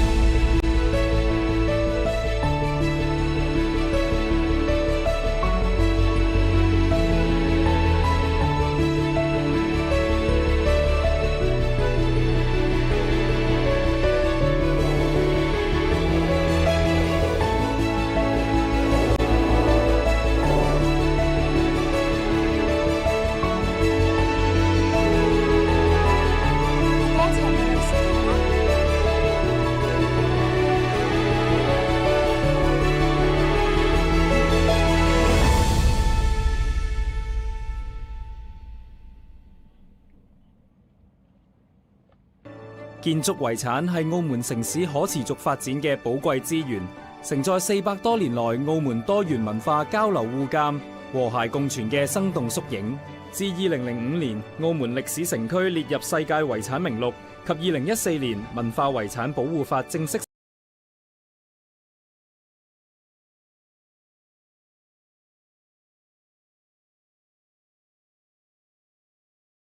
多年來喺遵循國際規範同經驗實踐下，確守住真實性、完整性、最小干預、可逆性。以及可識別性等原則同理念，完成咗大量嘅修復工作同成果。近年文化局開展嘅文物保護修復工作與時俱進，力求緊隨現代科學理論同技術嘅創新發展，促使文物保護修復工作更具科學性，更好咁延續建築遺產嘅特色同價值，為推進澳門文化事業同文化產業向前發展。此前，文化和旅遊部與澳門特別行政區簽署關於建設澳門故宮文化遺產保護傳承中心合作備忘錄，設立澳門故宮文化遺產保護傳承中心，為澳門嘅文物保護修復工作提供專業意見同技術支撐。中心內設有專業文物保護修復實驗室，着力全方位提升科技保護建築文物嘅能力，戮力培養本地修復人才，並展示國家喺建築文物保護領域嘅前沿技術同成果。澳門故宮文化遺產保護傳承中心嘅建設，將使澳門文物保護修復工作受益於故宮博物院強大嘅專業力量同技術支撐，成為多方合作同技術交流嘅新平台，助力澳門建立更為完善嘅建築遺產修復力量同體系，為澳門文化遺產保護工作書寫新篇章。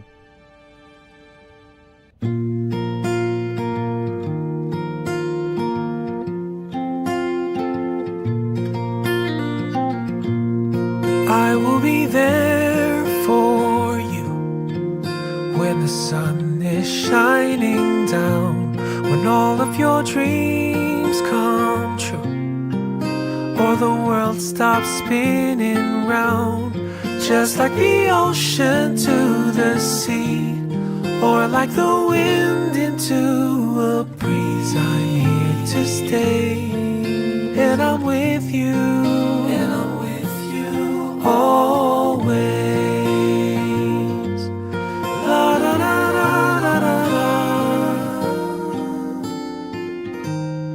Every moment, every day, here by your side, always. 文化遺產係本澳珍貴嘅文化資源，為咗共同守護我哋嘅文化遺產，文化局現已設立文化遺產全民通報站。大家如果發現文物建築受損，例如塗鴉、建築物失修、損毀或其他影響到文化遺產嘅狀況，就應該通報。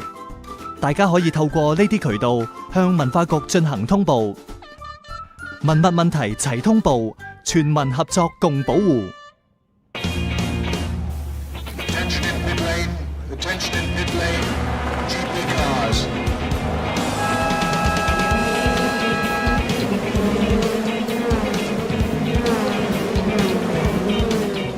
Macao Grand Prix Museum treasures every legendary moment on the Gia circuit.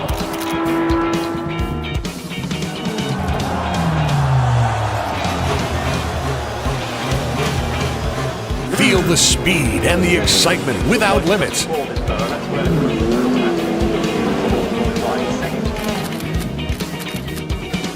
Try interactive games suitable for the whole family. The nanny has just proved that for us because he's up the pass. That now to Notion.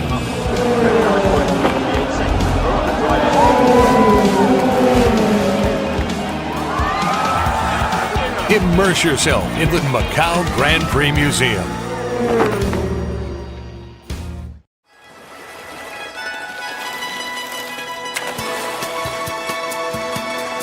路環咧係以前有好幾個古稱嘅，佢又叫做鹽灣啦、鹽造灣啦。我哋葡文嘅名字咧嘅路環咧都係叫庫路灣啊。咁其實呢個係從過路灣咁樣音譯過嚟嘅。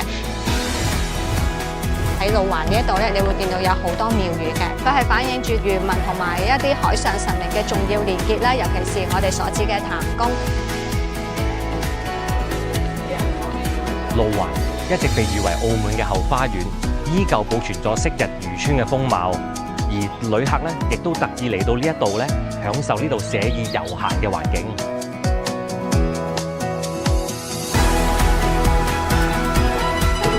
路環仲有好多值得發掘嘅地方，大家有時間不妨嚟路環呢一度悠閒地感受一下。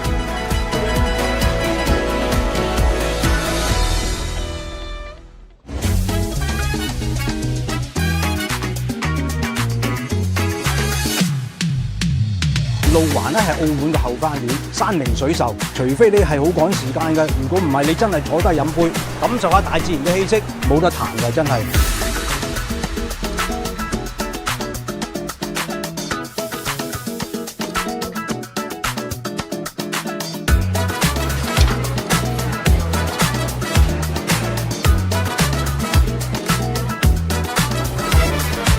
This is a unique place in Macau. You cannot find anywhere with an environment like this.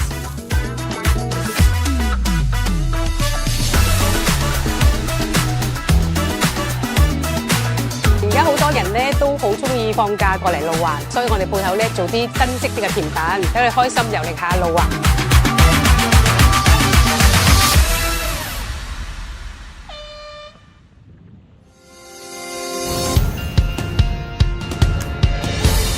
我哋係旅客安全嘅引路人，以禮待客係。Okay, we're back here for flight number 4 of the 2026 Macao Match Cup.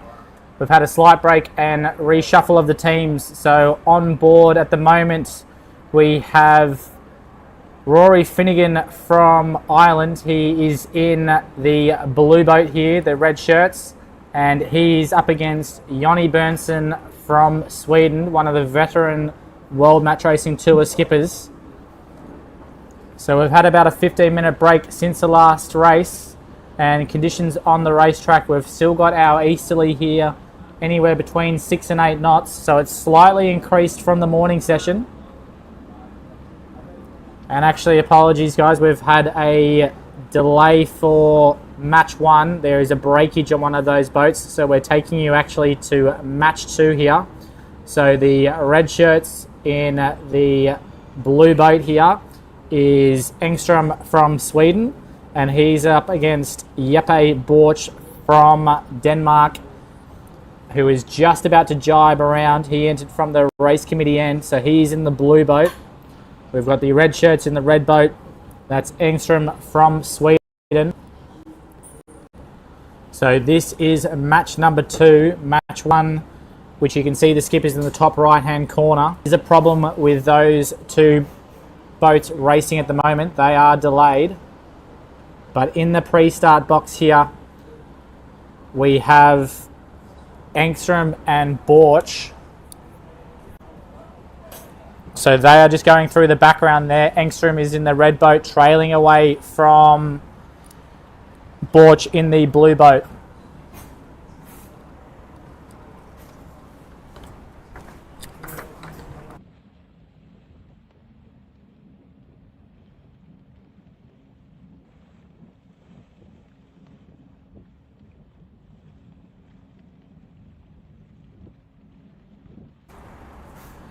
Borch here tacking up to windward in the blue boat. He is racing Engström from Sweden. So the live shots here, not the boats racing. Finnegan has a repair flag up. He was meant to be in match 1 against Jonny Berntsson. They will be brought to the back of the pairings. But in the pre-start box with 1:10 to go, we have Jeppe Borch up to windward against Engström. They have 1 minute to go here. So the breeze at the moment out of 0.65, that's the furthest left we've seen it, has been averaging about 80 degrees so far this morning. So I expect there'll be both boats trying to win the left-hand side of the line. So here we have them. So Engström up to windward in the red shirts. We have Borch to leeward in the blue boat. They have 30 seconds to go here, so Engström will start on port. Borch will be down at the pin end on starboard. That breeze at the moment shifting through about 10 to 15 degrees, so plenty of opportunities on the racetrack here. But pre-start for match number 2 here. Engström on port here. He will start at the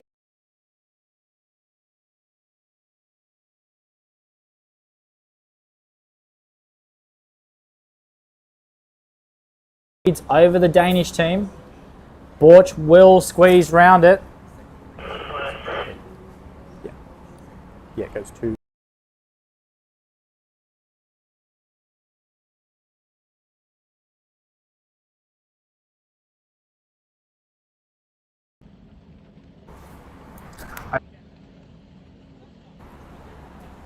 Okay, so we're just trying to get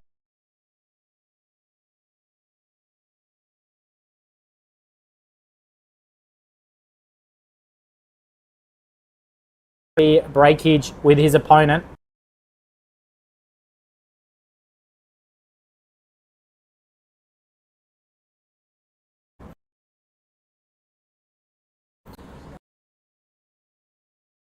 So upwind, we got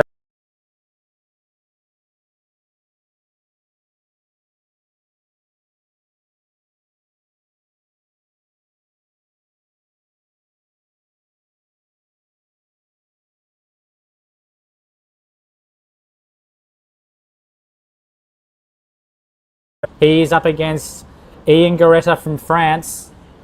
So for Torre, it was a late invitation here.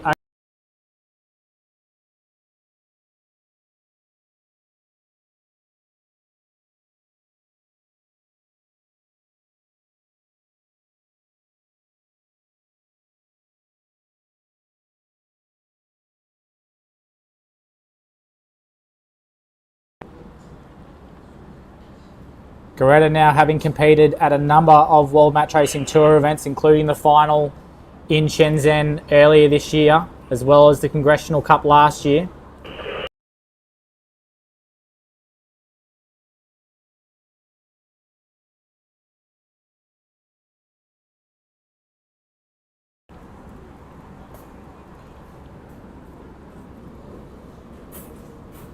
So Torre in the yellow boat will lead away. This is match 3. Ian Regatta in the blue boat. So 2 minutes 45 to go. Both boats.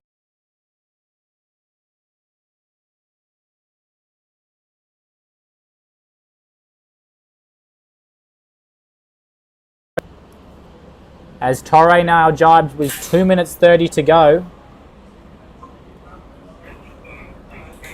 And both boats, first time we've actually seen some circling going on here. So Regatta will escape and drag the game lower in the box here. 2 minutes 15, and it'll be up to Regatta now to choose when he wants to lead back.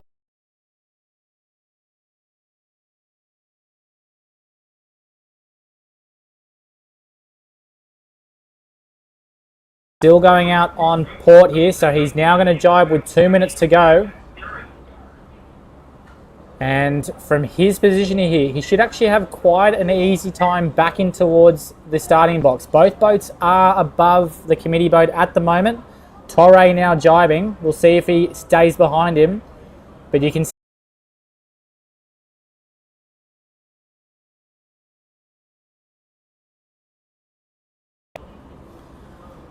Regatta got to do a good job here of his fishtails, making sure there is no overlap between the boats.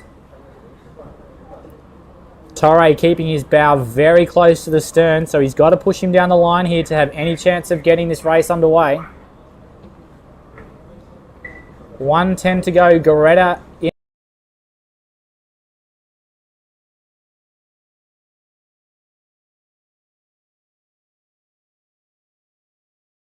Seconds off this line here, so Torre still got a lot of work to do to push Regatta back up towards his start line. Both boats now below the committee boat lay line. Torre still in a tough position here. He is locked to windward now. So Regatta will control this start. Regatta will bring the game straight up, head to wind and slow the boats.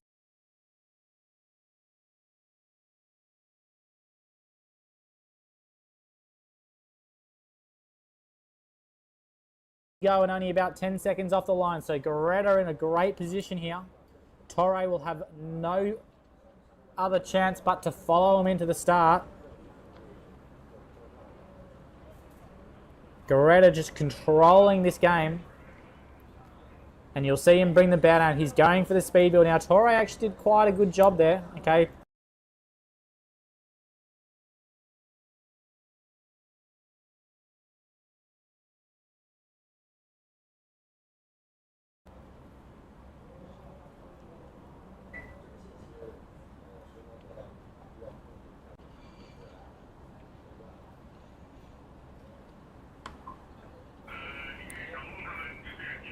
And so it is Regatta who is tacked up to windward and ahead of Torre. He had a complete shutout start there.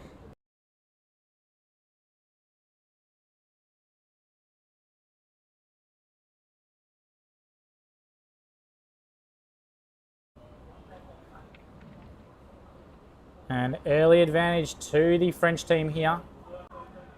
They will continue to be in a simo-tack with the Western Australian team. Torre will look to try and get out of his gas. And the race committee here now displaying the AP for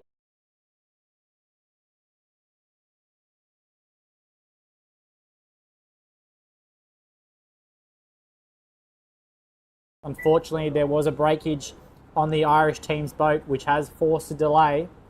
So at the moment, we're watching match number 3, which is Ian Regatta on port tack on the left-hand side. He is up against Marcello Torre from Western Australia. And after a shutout start, you can see from the tracking line there, both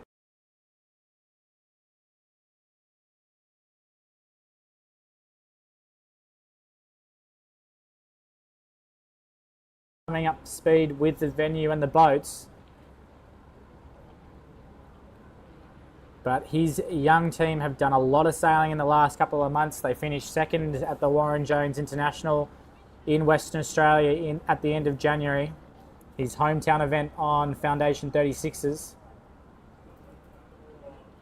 And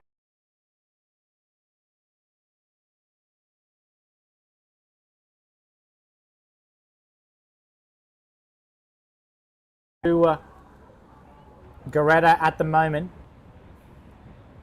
A reminder to everybody, this is our second group of sailors for the day, so no one is currently on the leaderboard. This is race 1 for all competitors in this flight. And between Engstrom and Borch, we've got a very close match in match 2. You can see that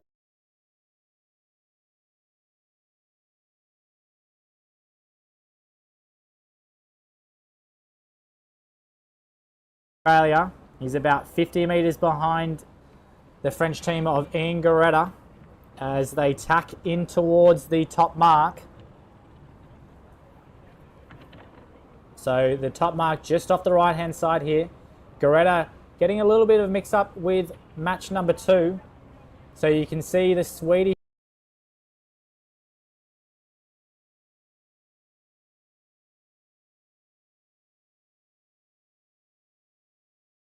Regatta over Torre coming into Mark 1 of race number 3, flight number 8 of the 2026 Macao Match Cup.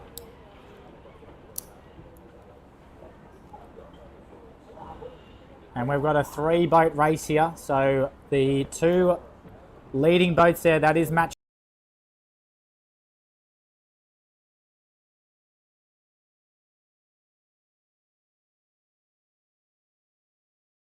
Not a lot of vang on this boat at the moment. Don't know what's happened there. But Torre trails by about 40 metres over Regatta and going for that early jibe.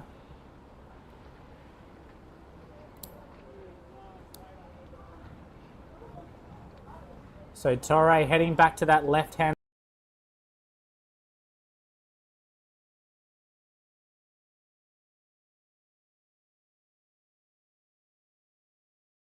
As the crew now just settles into position, we've got 7 knots on the racetrack. So Regatta going for a small split here.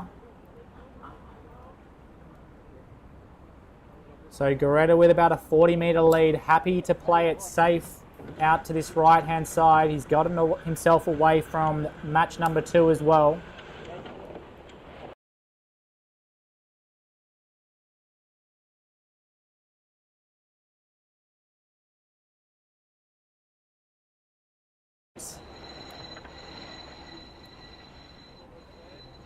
And again, it looks like Regatta's placed himself to look for that left-hand turn, holding the right hand of the track on the upwind legs.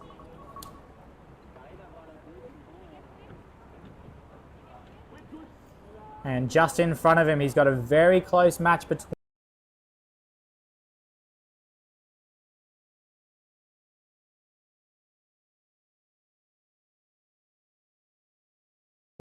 They are going down to the finish line. It's Regatta here, the most right-hand boat. He's dropping his spinnaker and going through the gate for a left-hand turn here.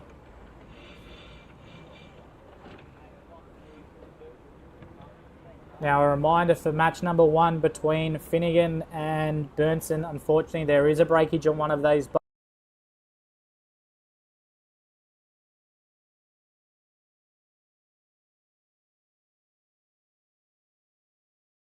And the bottom of our graphic here, the 2 boats heading down towards the finish line. Still a very close race between the Swedes and the Danes. But we're live with the Western Australian team just coming around the bottom mark. They are trailing Regatta by 22 seconds.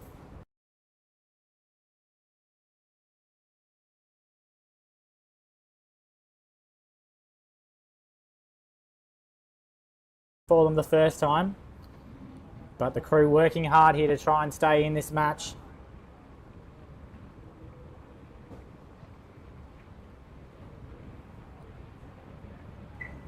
And Regatta now also on starboard tack, so he's taken a bit of leverage out to this right-hand side again.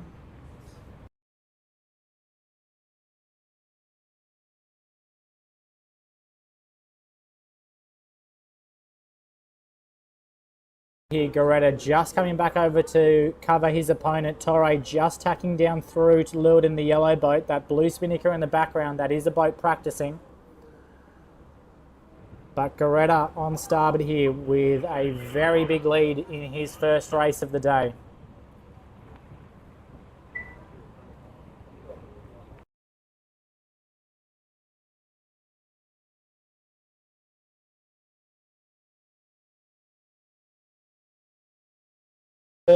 In the world, he will be coming into the top mark.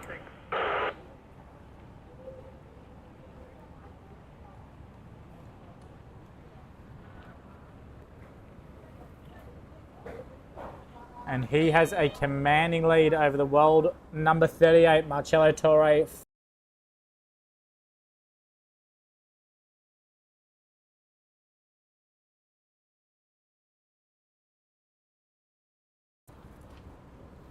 I'm sure they'll get better and better with each race over the coming days.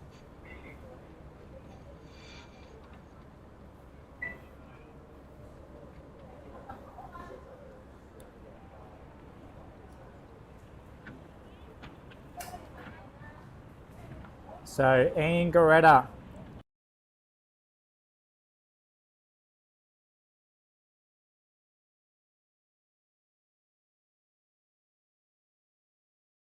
So again, all teams still getting used to the Far East 28 yachts that we're using here this week. They've only had about a 3-hour practice session yesterday.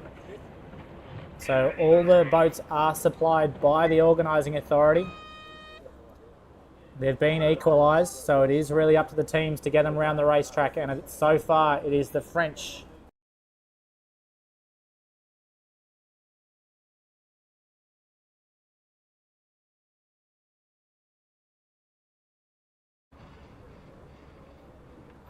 Gage Roads Racing Team coming around the top mark. It's been a good job set for them. So not a lot they can do. Regatta comfortable, probably 80 metre lead at the moment. Torre's only option was to try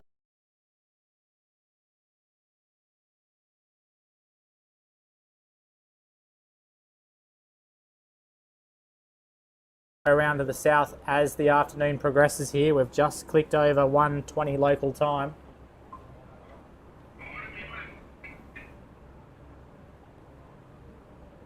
But Ian Regatta will take out this race quite comfortably.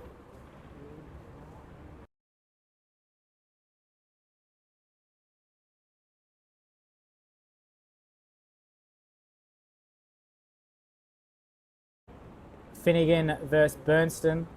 Unfortunately, there was a breakage on the Irish team's boat, so there has been a delay to that match.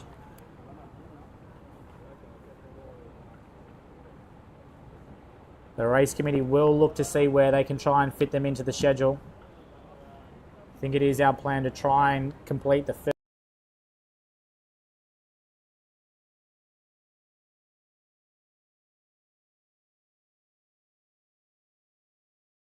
And conditions tomorrow are looking pretty good for racing.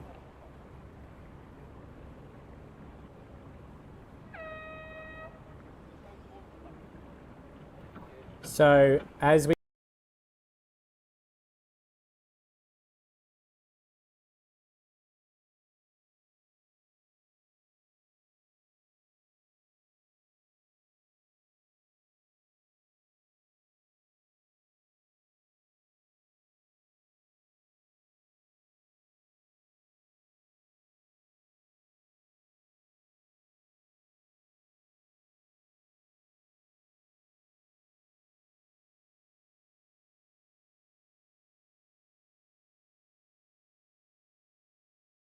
They were delayed, but are about to get into their pre-start. So both boats now entering. Finnegan is entering from the pin end from Ireland. He is up against Jonny Berntsson and his team from Sweden.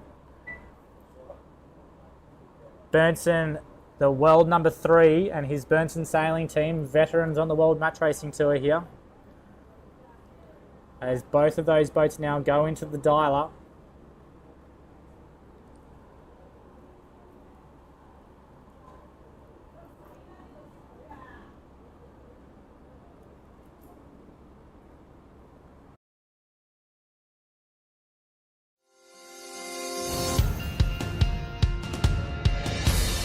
我哋係旅客安全嘅引路人，以禮待客係我哋嘅使命。我哋係旅客嘅購物伙伴，以禮待客係我哋嘅宗旨。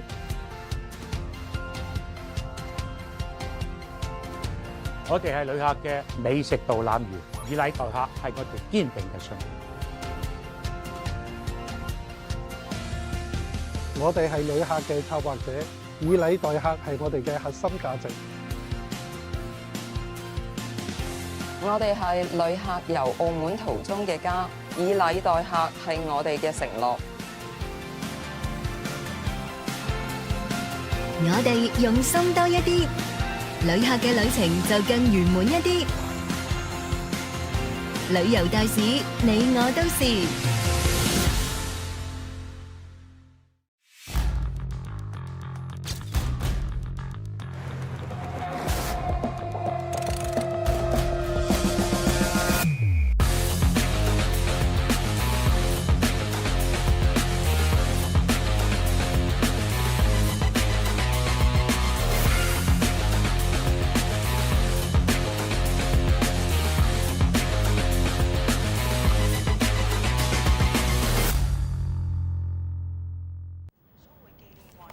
白鴿巢前地等多個廣場空間。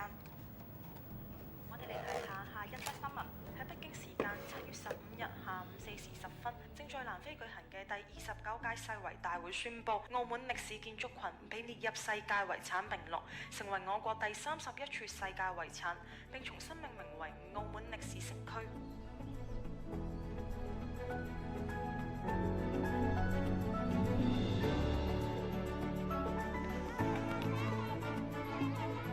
蘭蘭到，心仔到。航空圖書館係集合咗歷史、聖奧斯定堂係一座位於澳門崗頂前。鄭家特啦係近代中國著名思想家鄭觀嘅故居啦。咁後來鄭家下人四散，但係建築物咧被完整咁保留。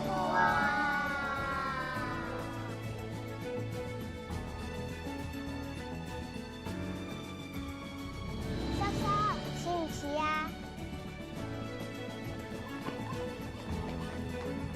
東望洋燈塔係澳門歷史城區嘅一部分。澳門歷史城區於2005年。我哋走啦。建於1860年嘅崗頂劇院，原名百多祿五世劇院，係中國第一座西式劇院。This is our temple。媽閣廟建於明代中葉，喺澳門三大古廟之一，好多學者咧都認為喺葡萄牙人定居澳門之前，呢一度咧已經有供奉媽祖嘅。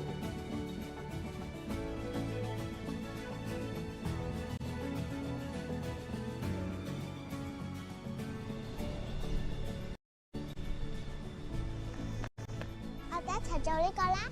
好啊！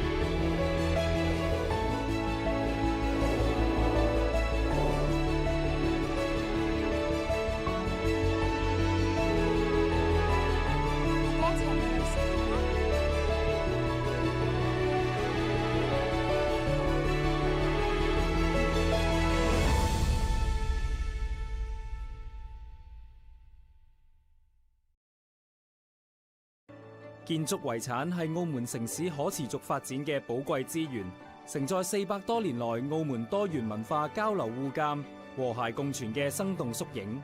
自2005年澳門歷史城區列入世界遺產名錄及2014年文化遺產保護法正式生效後，澳門文化遺產保護工作喺法制、管理、技術或普及推廣上都有長足嘅發展。喺文物保護修復技術方面，多年來喺遵循國際規範同經驗實踐下，確守住真實性、完整性、最少干預、可逆性以及可識別性等原則同理念，完成咗大量嘅修復工作同成果。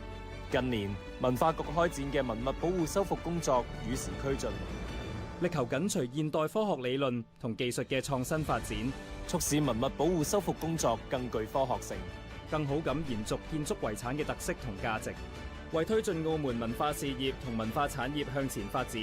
此前，文化和旅遊部與澳門特別行政區簽署關於建設澳門故宮文化遺產保護傳承中心合作備忘錄，設立澳門故宮文化遺產保護傳承中心，為澳門嘅文物保護修復工作提供專業意見同技術支撐。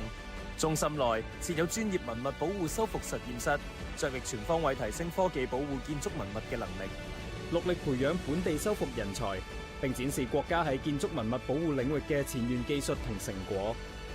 澳門故宮文化遺產保護傳承中心嘅建設，將使澳門文物保護修復工作受益於故宮博物院強大嘅專業力量同技術支撐，成為多方合作同技術交流嘅新平台，助力澳門建立更為完善嘅建築遺產修復力量同體系，為澳門文化遺產保護工作書寫新篇章。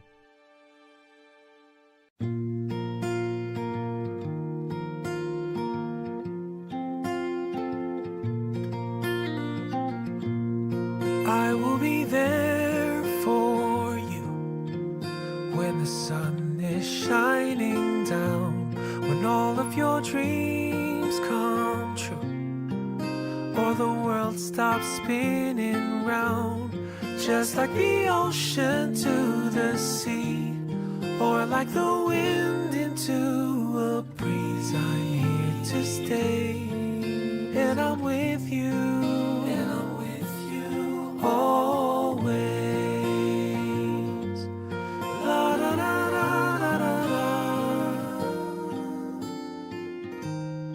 Every moment, every day, here by your side always. 文化遺產係本澳珍貴嘅文化資源，為咗共同守護我哋嘅文化遺產，文化局現已設立文化遺產全民通報站。大家如果發現文物建築受損，例如塗鴉、建築物失修、損毀或其他影響到文化遺產嘅狀況，就應該通報。大家可以透過呢啲渠道向文化局進行通報。文物問題齊通報，全民合作共保護。Attention in pit lane, GP cars.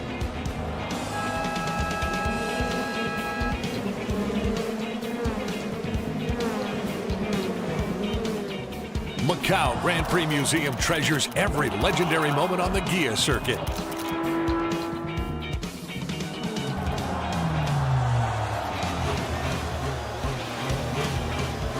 Feel the speed and the excitement without limits.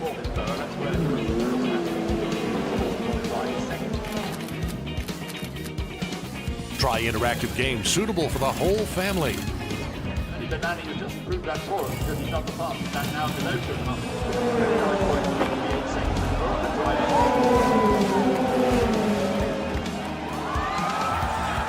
2.5. Immerse yourself in the Macao Grand Prix Museum.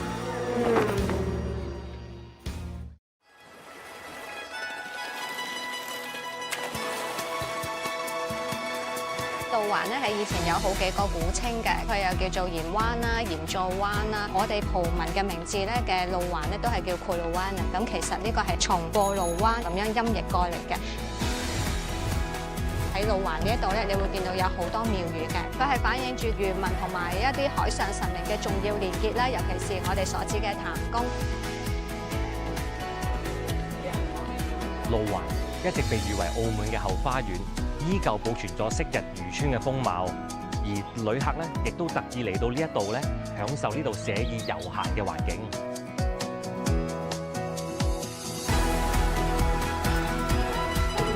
路環仲有好多值得發掘嘅地方，大家有時間不妨嚟路環呢一度悠閒地感受一下。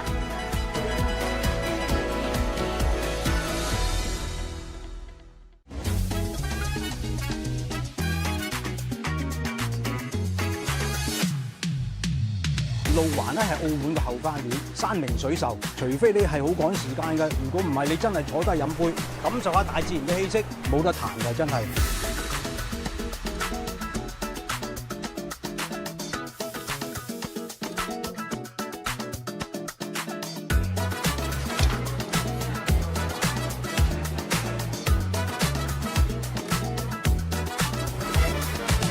It is a unique place in Macau. You cannot find anywhere with an environment like this.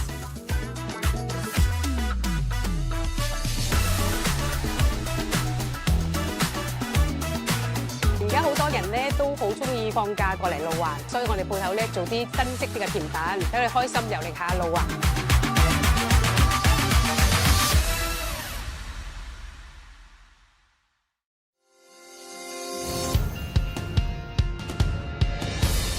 我哋係旅客安全嘅引路人，以禮待客係我哋嘅使命。我哋係旅客嘅購物伙伴，以禮待客係我哋嘅宗旨。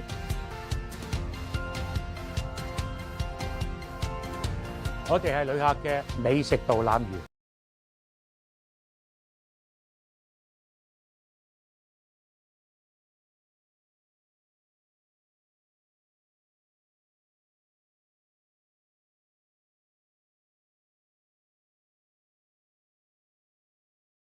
係。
第29屆世遺大會宣布，澳門歷史建築群被列入世界遺產名錄，成為我國第31處世界遺產，並重新命名為澳門歷史城區。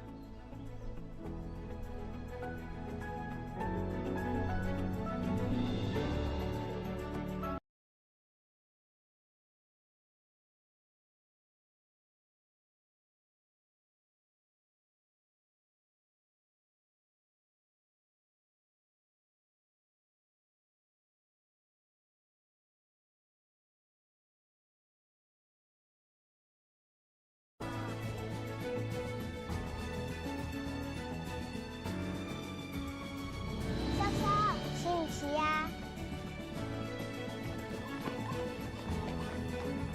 東望洋燈塔係澳門歷史城區嘅一部分。澳門歷史城區於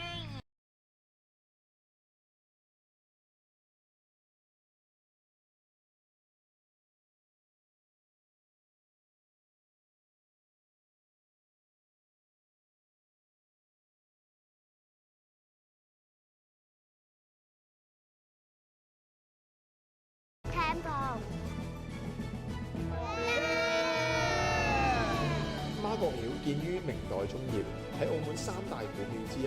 好多學者都認為喺葡萄牙人定居澳門之前，呢一度已有供奉媽祖嘅廟。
建築遺產係澳門城市可持續發展嘅寶貴資源，承載400多年來澳門多元文化交流互鑑、和諧共存嘅生動縮影。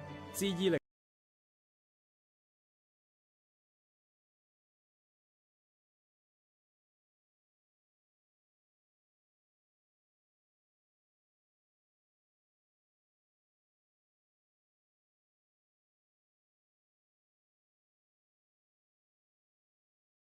確守住真實性、完整性、最少干預、可逆性以及可識別性等原則同理念，完成咗大量嘅修復工作同成果。近年文化局開展嘅文物保護修復工作與時俱進，力求緊隨現代科學理論同技術嘅創新發展，促使文物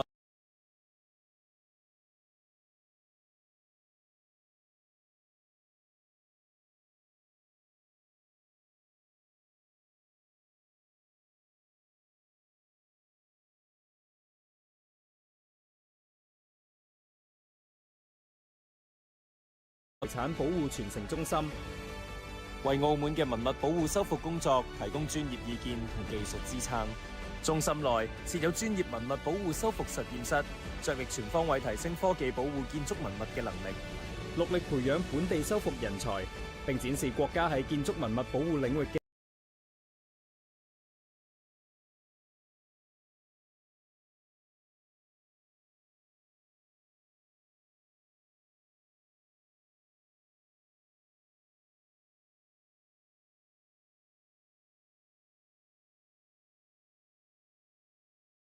為澳門文化遺產保護工作書寫新篇章。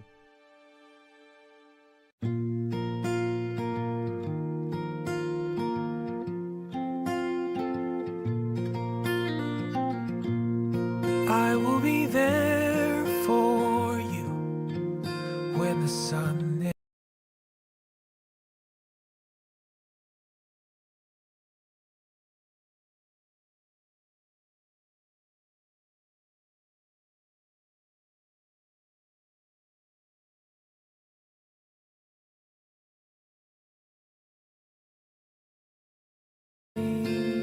I'm with you. And I'm with you always. La da da da da da da. Every moment, every day, here by your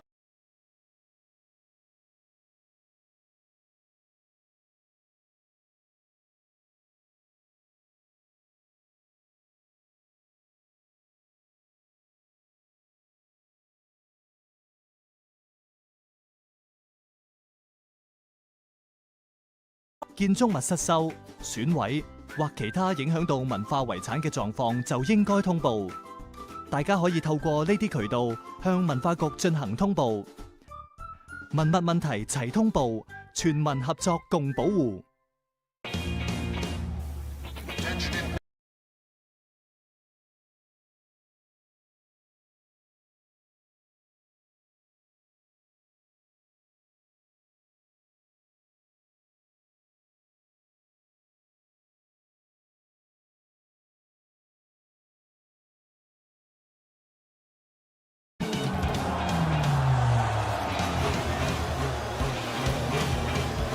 Feel the speed and the excitement without limits.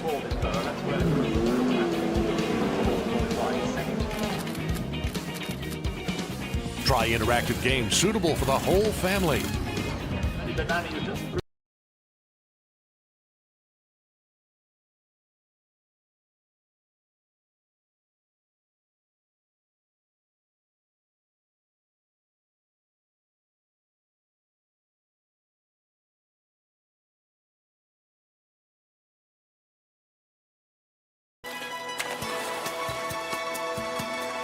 路環咧係以前有好幾個古稱嘅，佢又叫做鹽灣啦、鹽造灣啦。我哋葡文嘅名字咧嘅路環咧都係叫庫魯灣。咁其實呢個係從過路灣咁樣音譯過嚟嘅。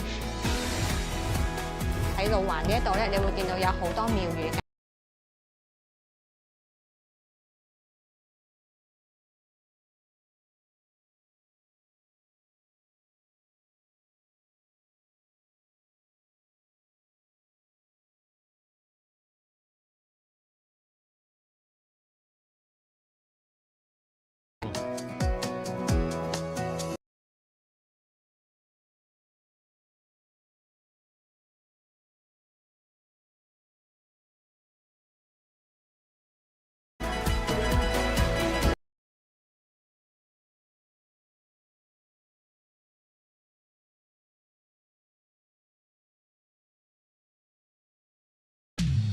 路環咧係澳門嘅後花園，山明水秀。除非你係好趕時間嘅，如果唔係你真係坐低飲杯，感受下大自然嘅氣息，冇得彈嘅真係。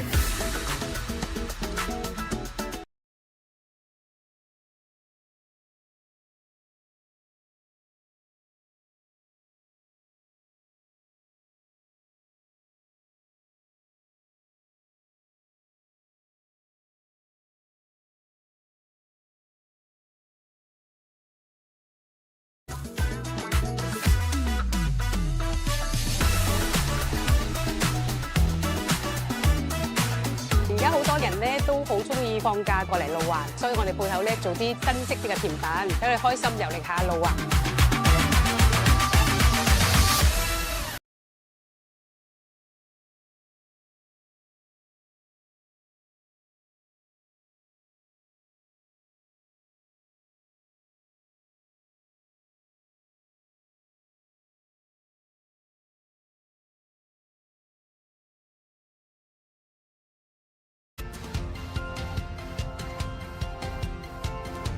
我哋係旅客嘅美食導覽員，以禮待客係我哋堅定嘅信念。我哋係旅客嘅策劃者，以禮待客係我哋嘅核心價值。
在南非舉行嘅第29屆世遺大會宣布，澳門歷史建築群被列入世界遺產名錄，成為我國第31處世界遺產，並重新命名為澳門歷史城區。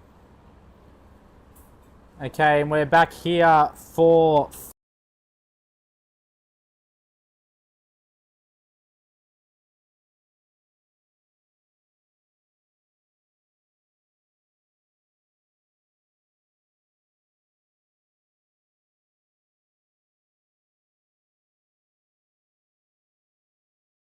on 2 wins, and then we've got a bunch of boats now on 1 wins. We're joining the racetrack again here for flight number 5, where in match 1, who are just about to enter, we have Rory Finnegan from Ireland entering from the pin end of the line. He's up against Engstrom.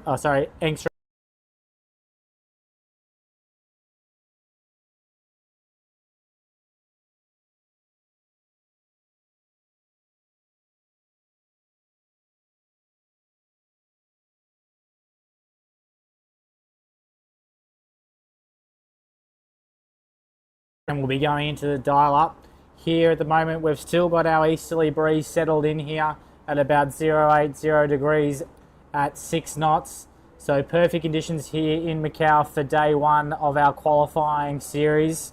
Over the next 3 days we'll be hoping to complete 22 races before we move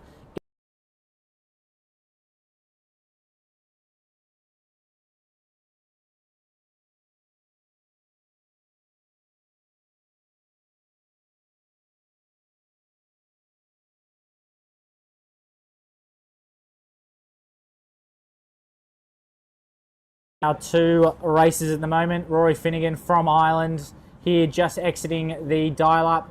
He's racing Oscar Zengström from Sweden. The red shirts, the runners up on the 2025 World Match Racing Tour.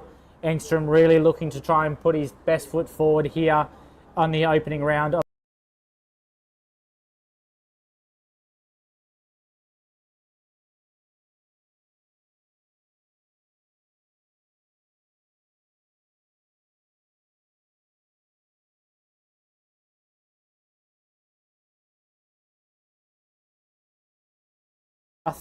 As the day progresses, and on the racetrack here in the outer harbour of Macao we have a slight tidal flow coming down the racetrack left to right of your screens. So here with 2 minutes 5 to go, Engstrom getting into his first circles early. Finnegan now doing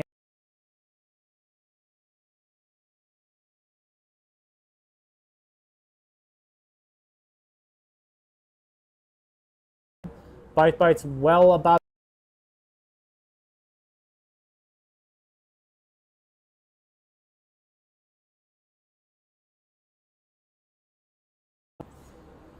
So 1:35 to go and the Swedes elect to lead in. Finnegan going for attack up to windward. So Engstrom and his team Liros, world number 17s, are up against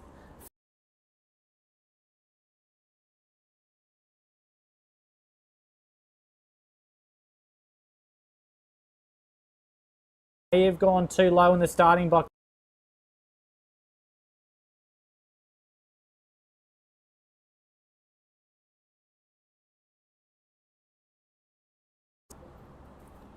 So Engstrom, while he decided to lead in first, it is Finnegan who is trying to roll over him.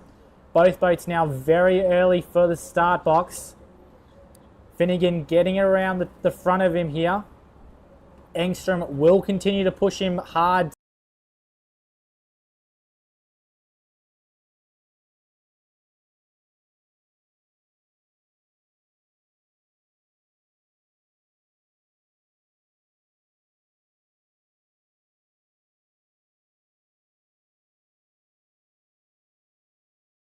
Engstrom will start to windward here. Will we see a split tack start between the two teams?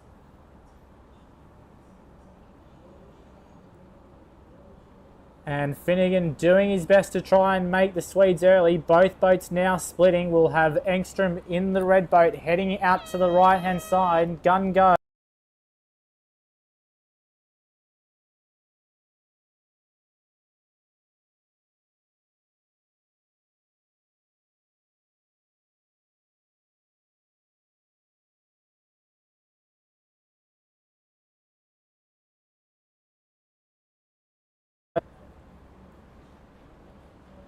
And you can see here from our overhead shots, so Finnegan coming back early here. Engstrom doing a very good job of putting the bow down, prioritising speed here at the first intersection. And Engstrom will control the first meter.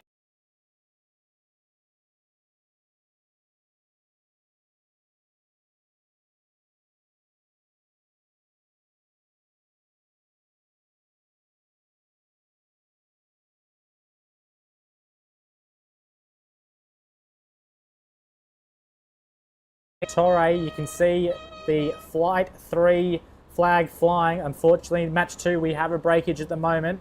But Flight 3 is going to the green flag. So a slight right-hand shift signalled by the race committee vessel here. As Marcello Torre from Western Australia, he'll enter from the committee boat end. And he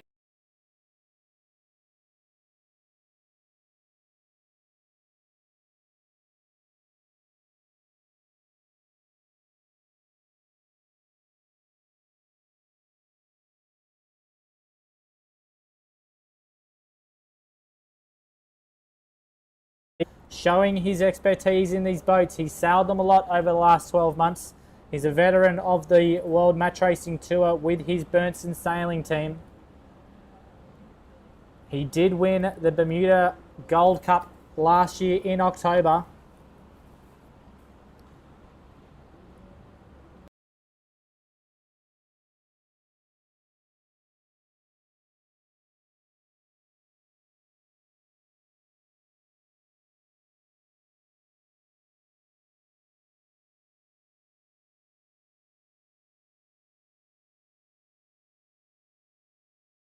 Bernsen in a little bit closer here. Both boats will swing up head to wind here in a second. Bernsen in the controlling position, getting a long way from this start line. And Torre trying to slow his boat here. He will try and flick this jibe in now. He's just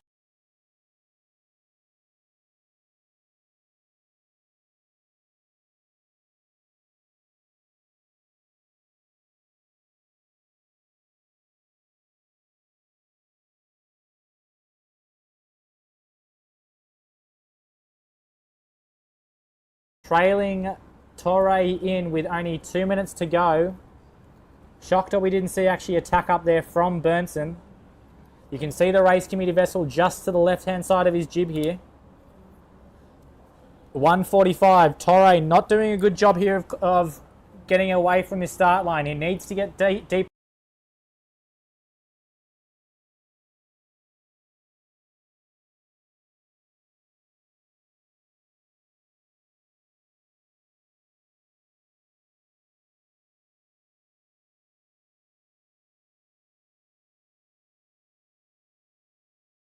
.25 off this line. Bernsen back up to windward here.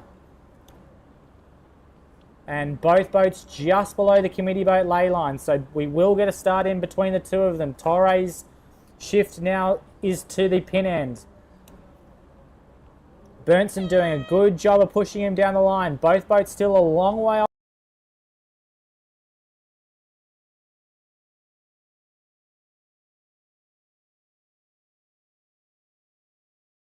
Now really conscious of where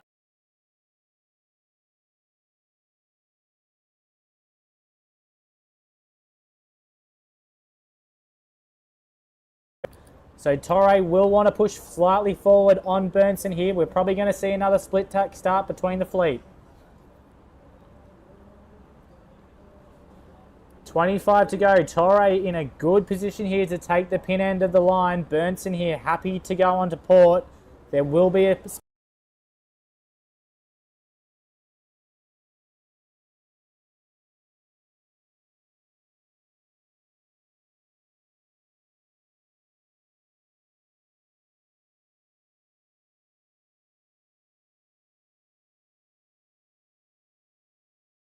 the boats here. And Torre's shooting the pin. Wow.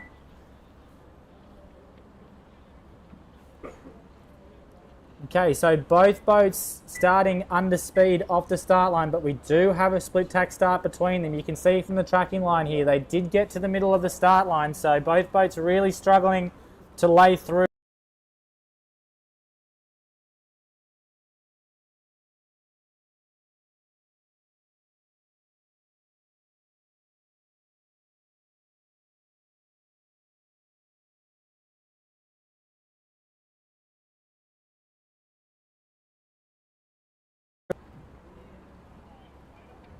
So Torre goes for the first tack here.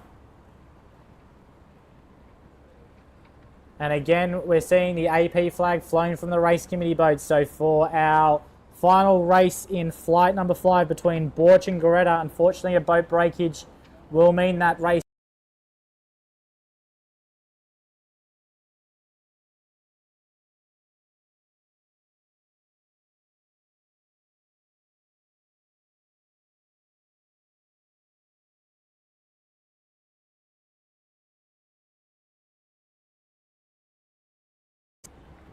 only getting a late invitation here. But it's Bernsen who has picked up the favoured right-hand side. And in the other match here, you can see in the red boat just to leeward, it is Engstrom who currently leads Finnegan. It's a pretty good lead for Engstrom. He had a great start against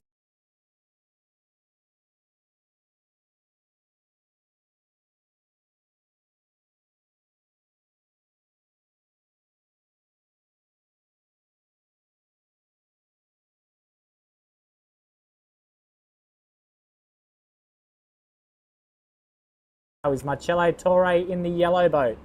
He is racing Jonny Bernsen the furthest right here.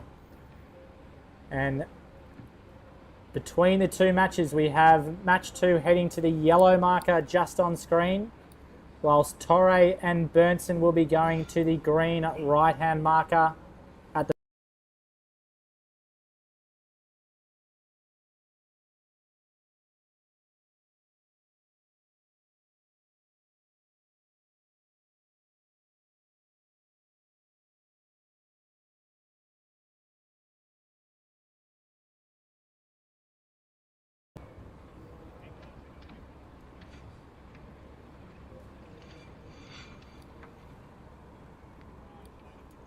So Torre going back before leyline. Oh, sorry, no, he's gone back early here again. Sorry, they are going to the green marker. So Bernsen.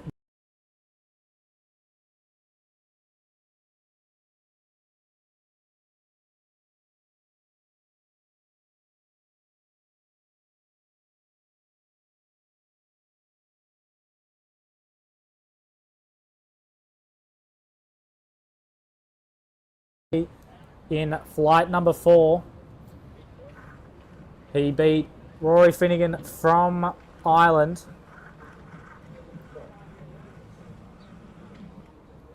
And just as Torre rounds the top mark, Bernsen goes for that early jibe. Quite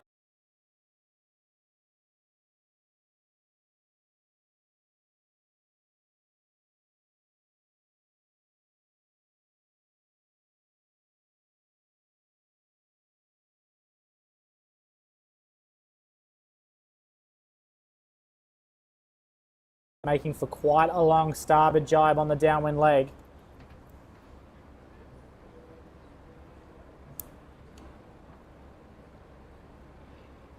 And what we can see there, so the lead blue spinnaker, that is Jonny Bernsen. He's racing the trailing white spinnaker.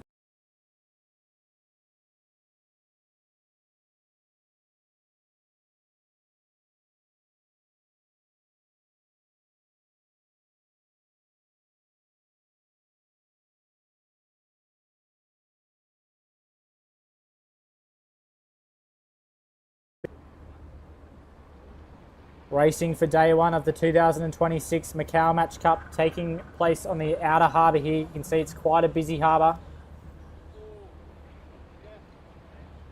As Bernsen rolls into another jibe coming into the bottom marks. Now the boat that he's just crossing is not in his match, so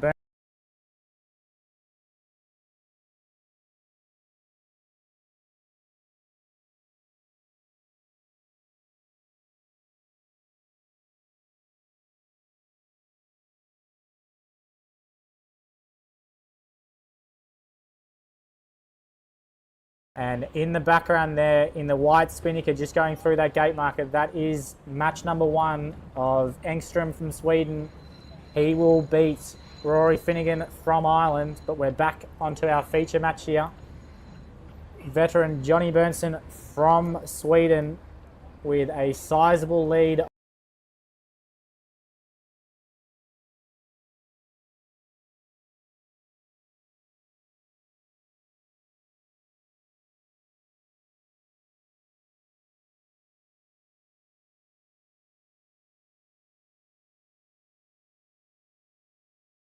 Material breakage.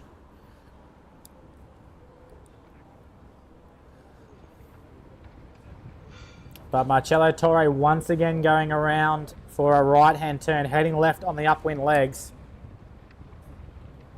Hasn't been kind to him so far in this regatta, but we'll see if he can jag something.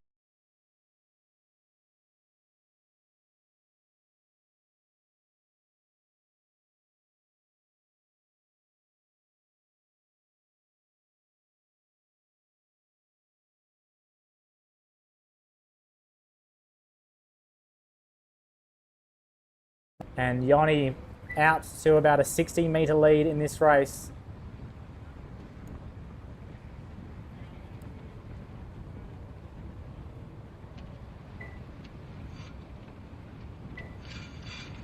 So Yanni Bernsen, the world number 3, making quite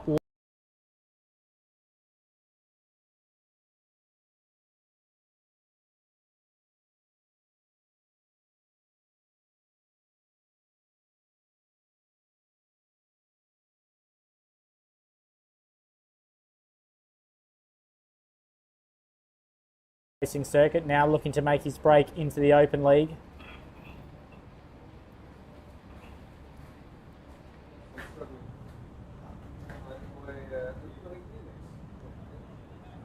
And Bernsen now coming into the top mark. He will tack for the green marker here.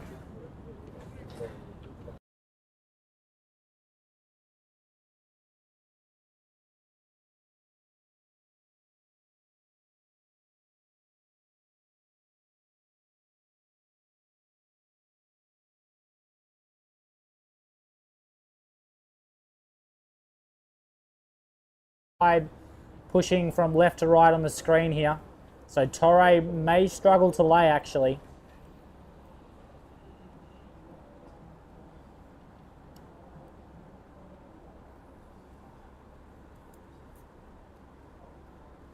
But Bernsen here with a huge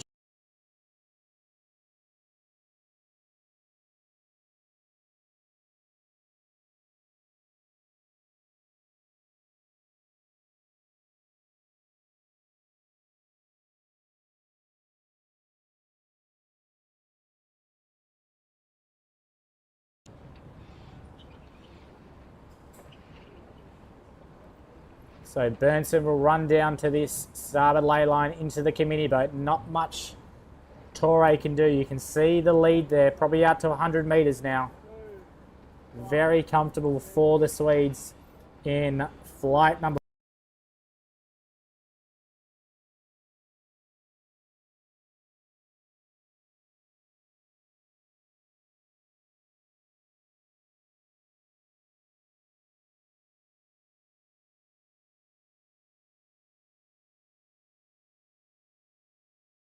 So far this morning, 5 races have been completed in what is a split fleet here. We've got 12 teams with 6 boats. So over the next 3 days, more than 22 flights will be completed before we move into the knockout quarterfinals.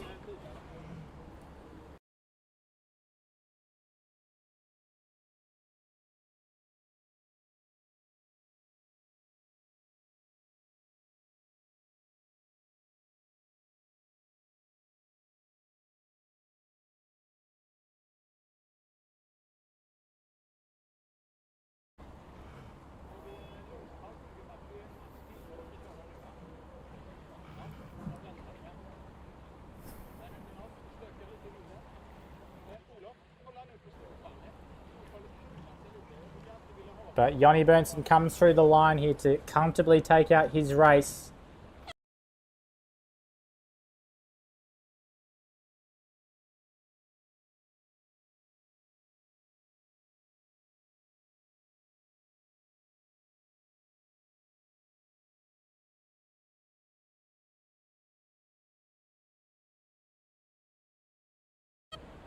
Whilst Borch entered from the committee boat end, both sailing blue boats.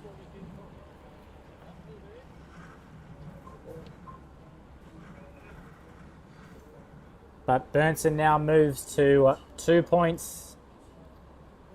Torre will remain on 0.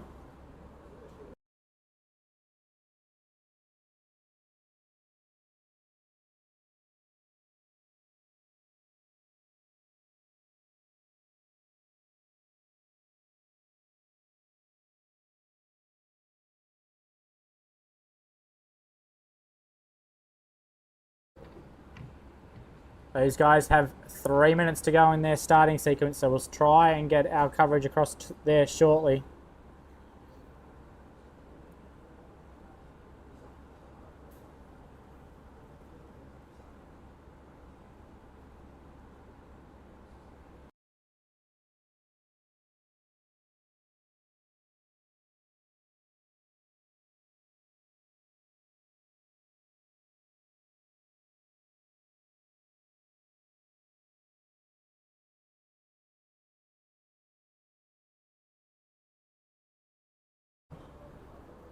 And with 2 minutes 20 to go, it is Borch currently leading away from the start line.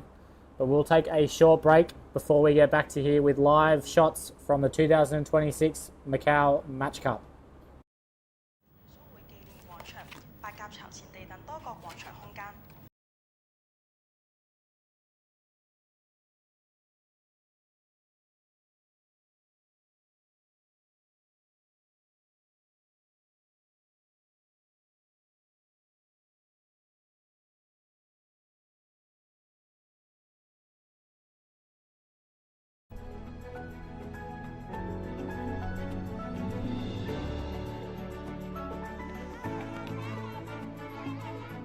蘭蘭到，心仔到。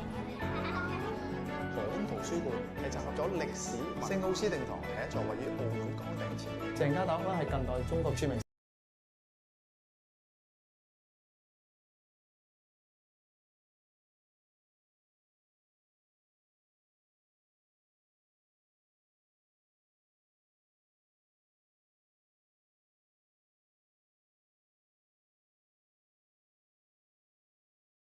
燈塔係澳門歷史城區嘅一部分。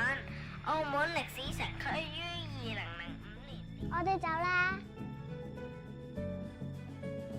建於1860年嘅崗頂劇院，原名百多祿五世劇院，係中國第一座西。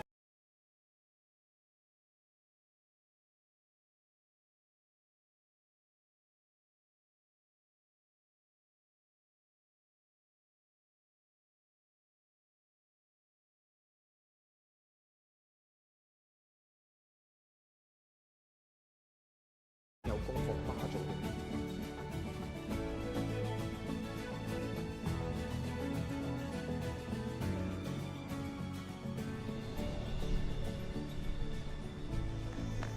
我哋一齊做呢個啦。好啊。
承載400多年來澳門多元文化交流互鑑、和諧共存嘅生動縮影。自2005年澳門歷史城區列入世界遺產名錄及2014年文化遺產保護法正式生效後，澳門文化遺產保護工作喺法制、管理、技術或普及推廣上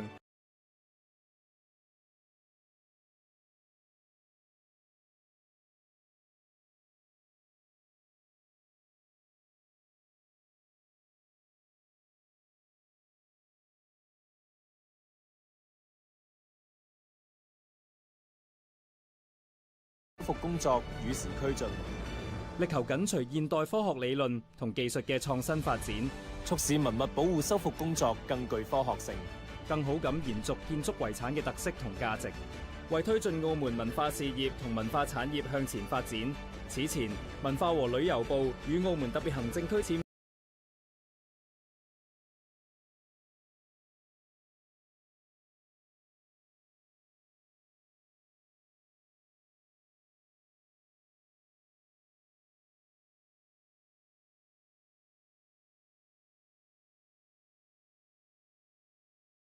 文物嘅能力，落力培養本地修復人才，並展示國家喺建築文物保護領域嘅前沿技術同成果。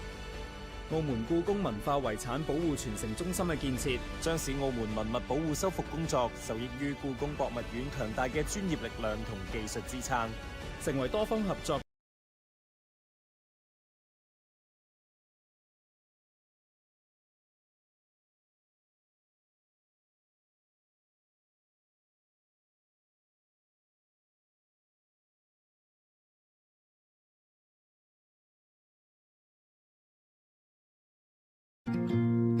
I will be there for you when the sun is shining down, when all of your dreams come true, or the world stops spinning round, just like the ocean to the sea.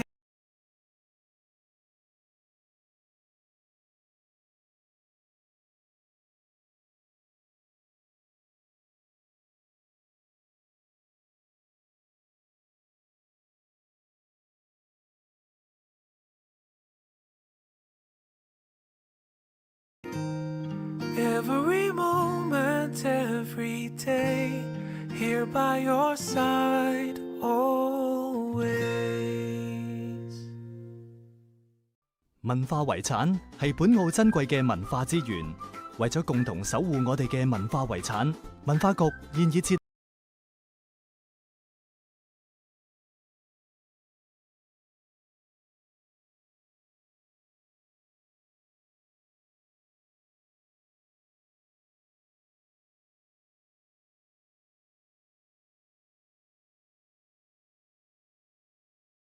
合作共保護。Attention in pit lane. Attention in pit lane. GP cars.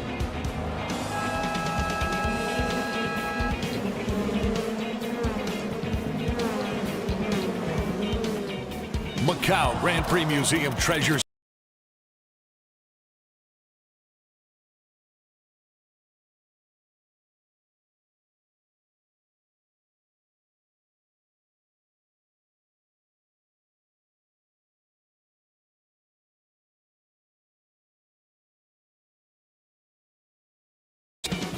Try interactive games suitable for the whole family. The nanny has just proved that for us because he's not the fastest and now the note of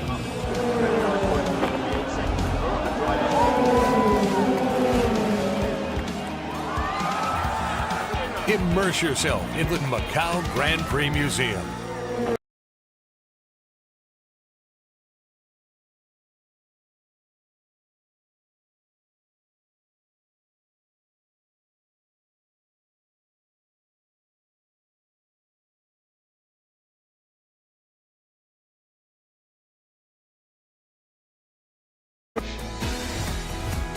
喺路環呢一度咧，你會見到有好多廟宇嘅，佢係反映住漁民同埋一啲海上神明嘅重要連結啦，尤其是我哋所指嘅譚公。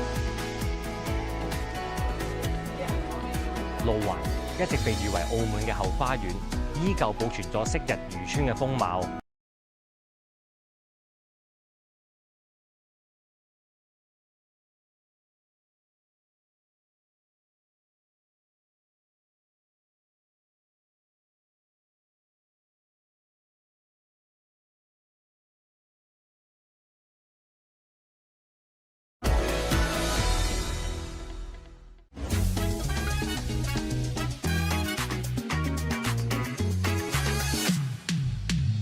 路環咧係澳門嘅後花園，山明水秀。除非你係好趕時間嘅，如果唔係，你真係坐低飲杯，感受下大自然嘅氣息，冇得彈嘅真係。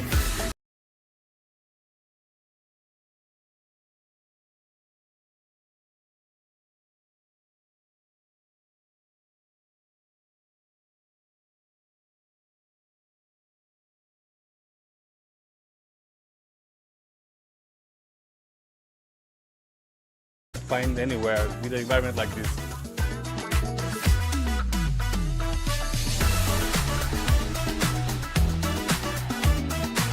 而家好多人咧都好中意放假過嚟路環，所以我哋背後咧做啲新式啲嘅甜品，俾佢哋開心遊歷下路環。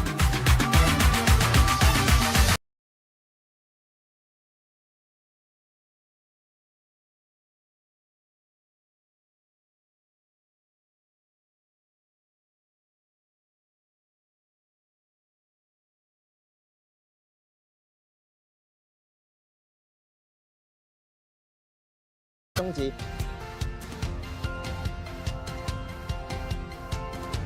我哋係旅客嘅美食導覽員，以禮待客係我哋堅定嘅信念。我哋係旅客嘅策劃者，以禮待客係我哋嘅核心價值。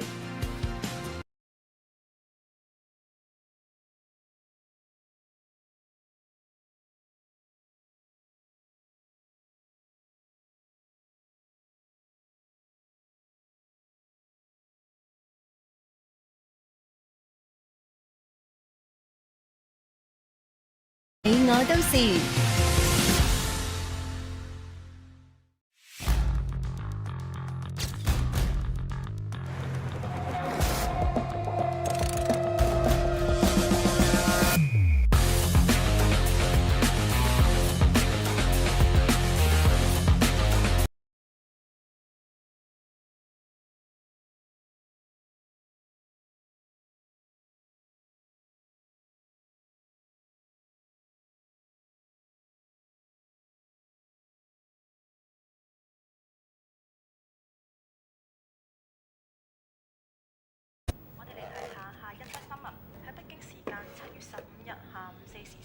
正在南非舉行嘅第29屆世遺大會宣布，澳門歷史建築群被列入世界遺產名錄，成為我國第31處世界遺產，並重新命名為澳門歷史城區。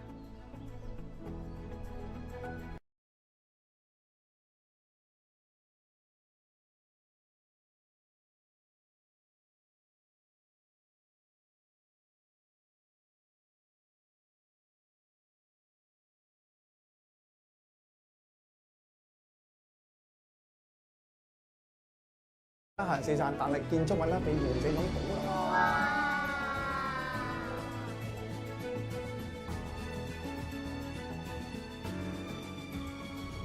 叔叔，似唔似啊？東望洋燈塔係澳門嚟。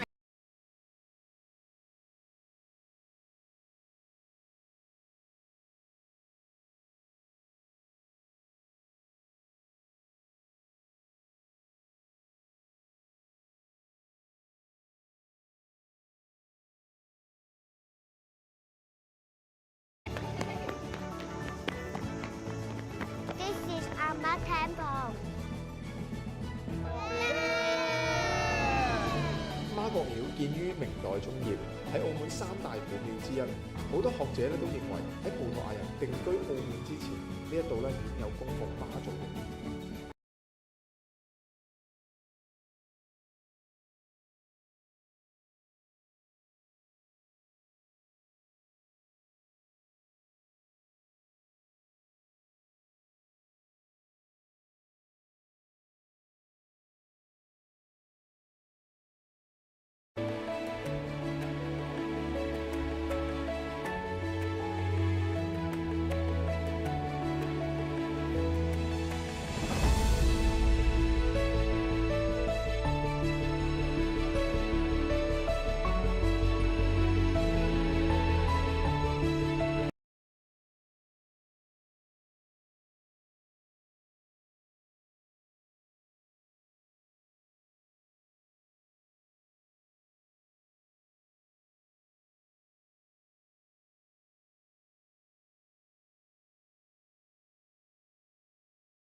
建築遺產係澳門城市可持續發展嘅寶貴資源，承載400多年來澳門多元文化。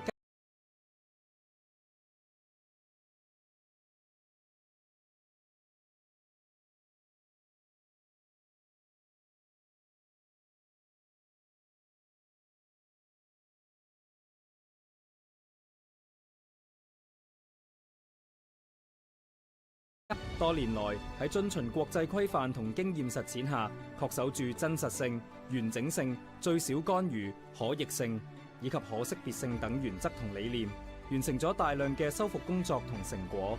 近年文化局開展嘅文物保護修復工作與時俱進。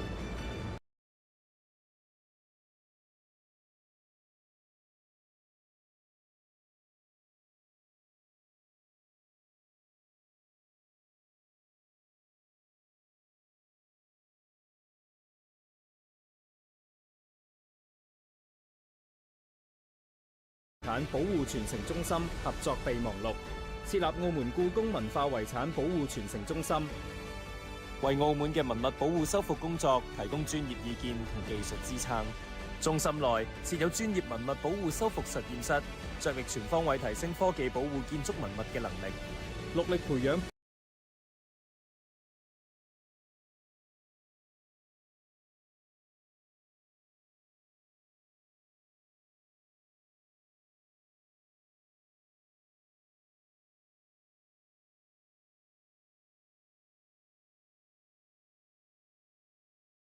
建立更為完善嘅建築遺產修復力量同體系，為澳門文化遺產保護工作書寫新篇章。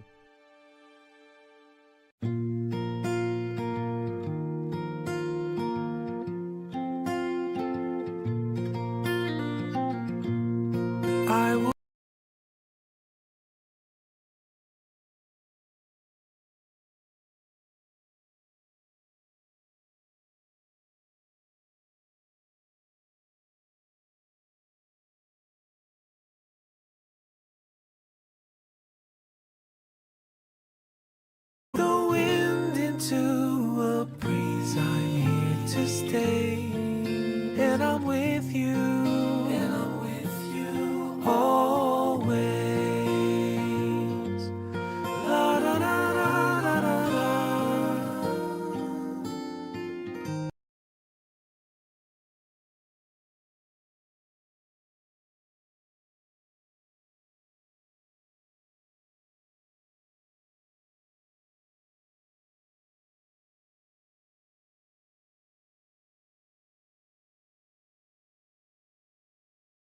遺產全民通報站，大家如果發現文物建築受損，例如塗鴉、建築物失修、損毀或其他影響到文化遺產嘅狀況，就應該通報。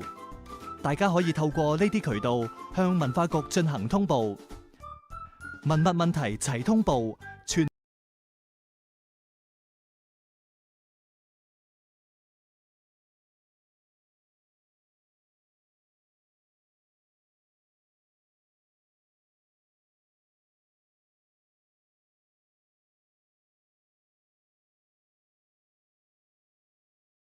legendary moment on the Gia circuit.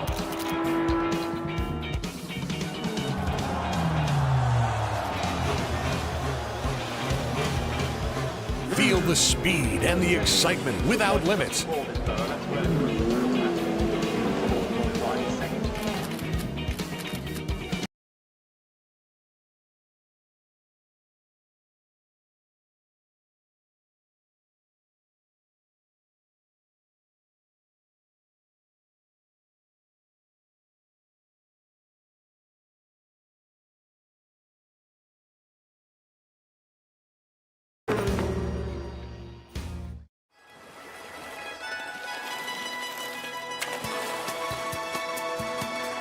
路環咧係以前有好幾個古稱嘅，佢又叫做鹽灣啦、鹽造灣啦。我哋葡文嘅名字咧嘅路環咧都係叫庫路灣啊。咁其實呢個係從過路灣咁樣音譯。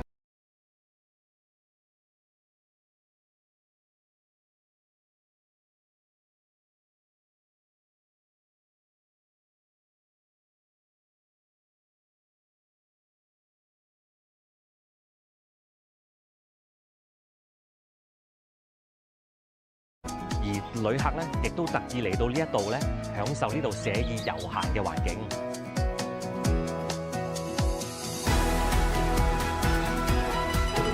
路環仲有好多值得發掘嘅地方，大家有時間不妨嚟路環呢一度悠閒地感受一下。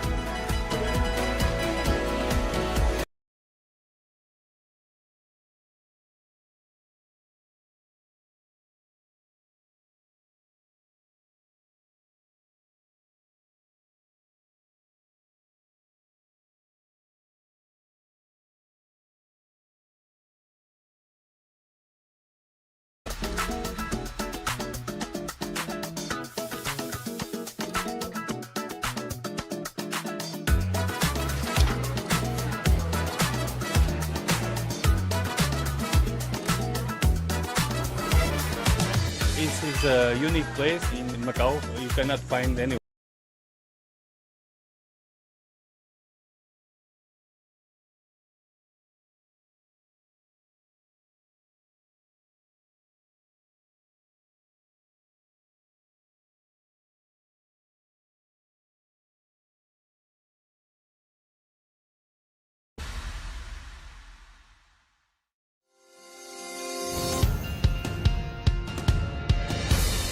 我哋係旅客安全嘅引路人，以禮待客係我哋嘅使命。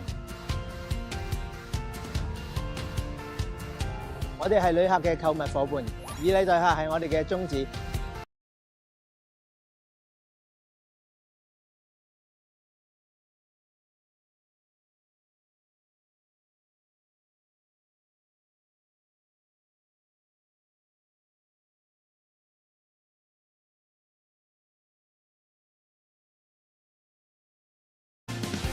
我哋係旅客由澳門途中嘅家，以禮待客係我哋嘅承諾。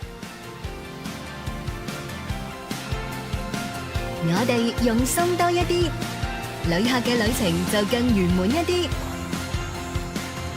旅遊大使，你我都是。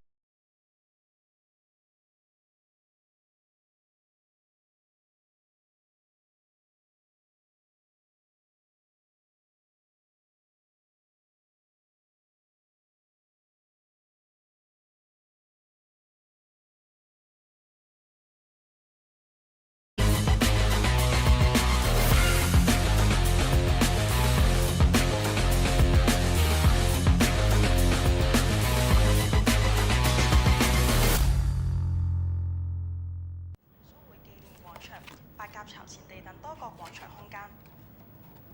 我哋嚟睇下下一。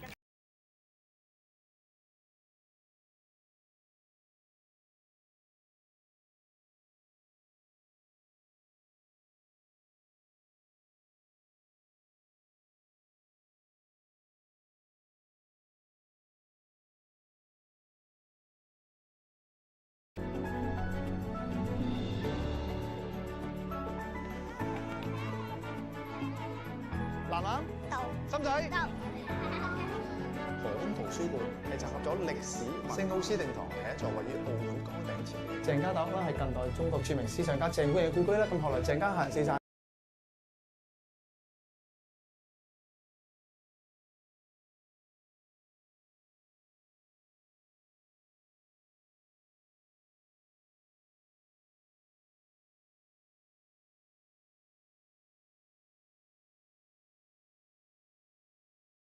城區嘅一部分，澳門歷史城區於2005年。我哋走啦。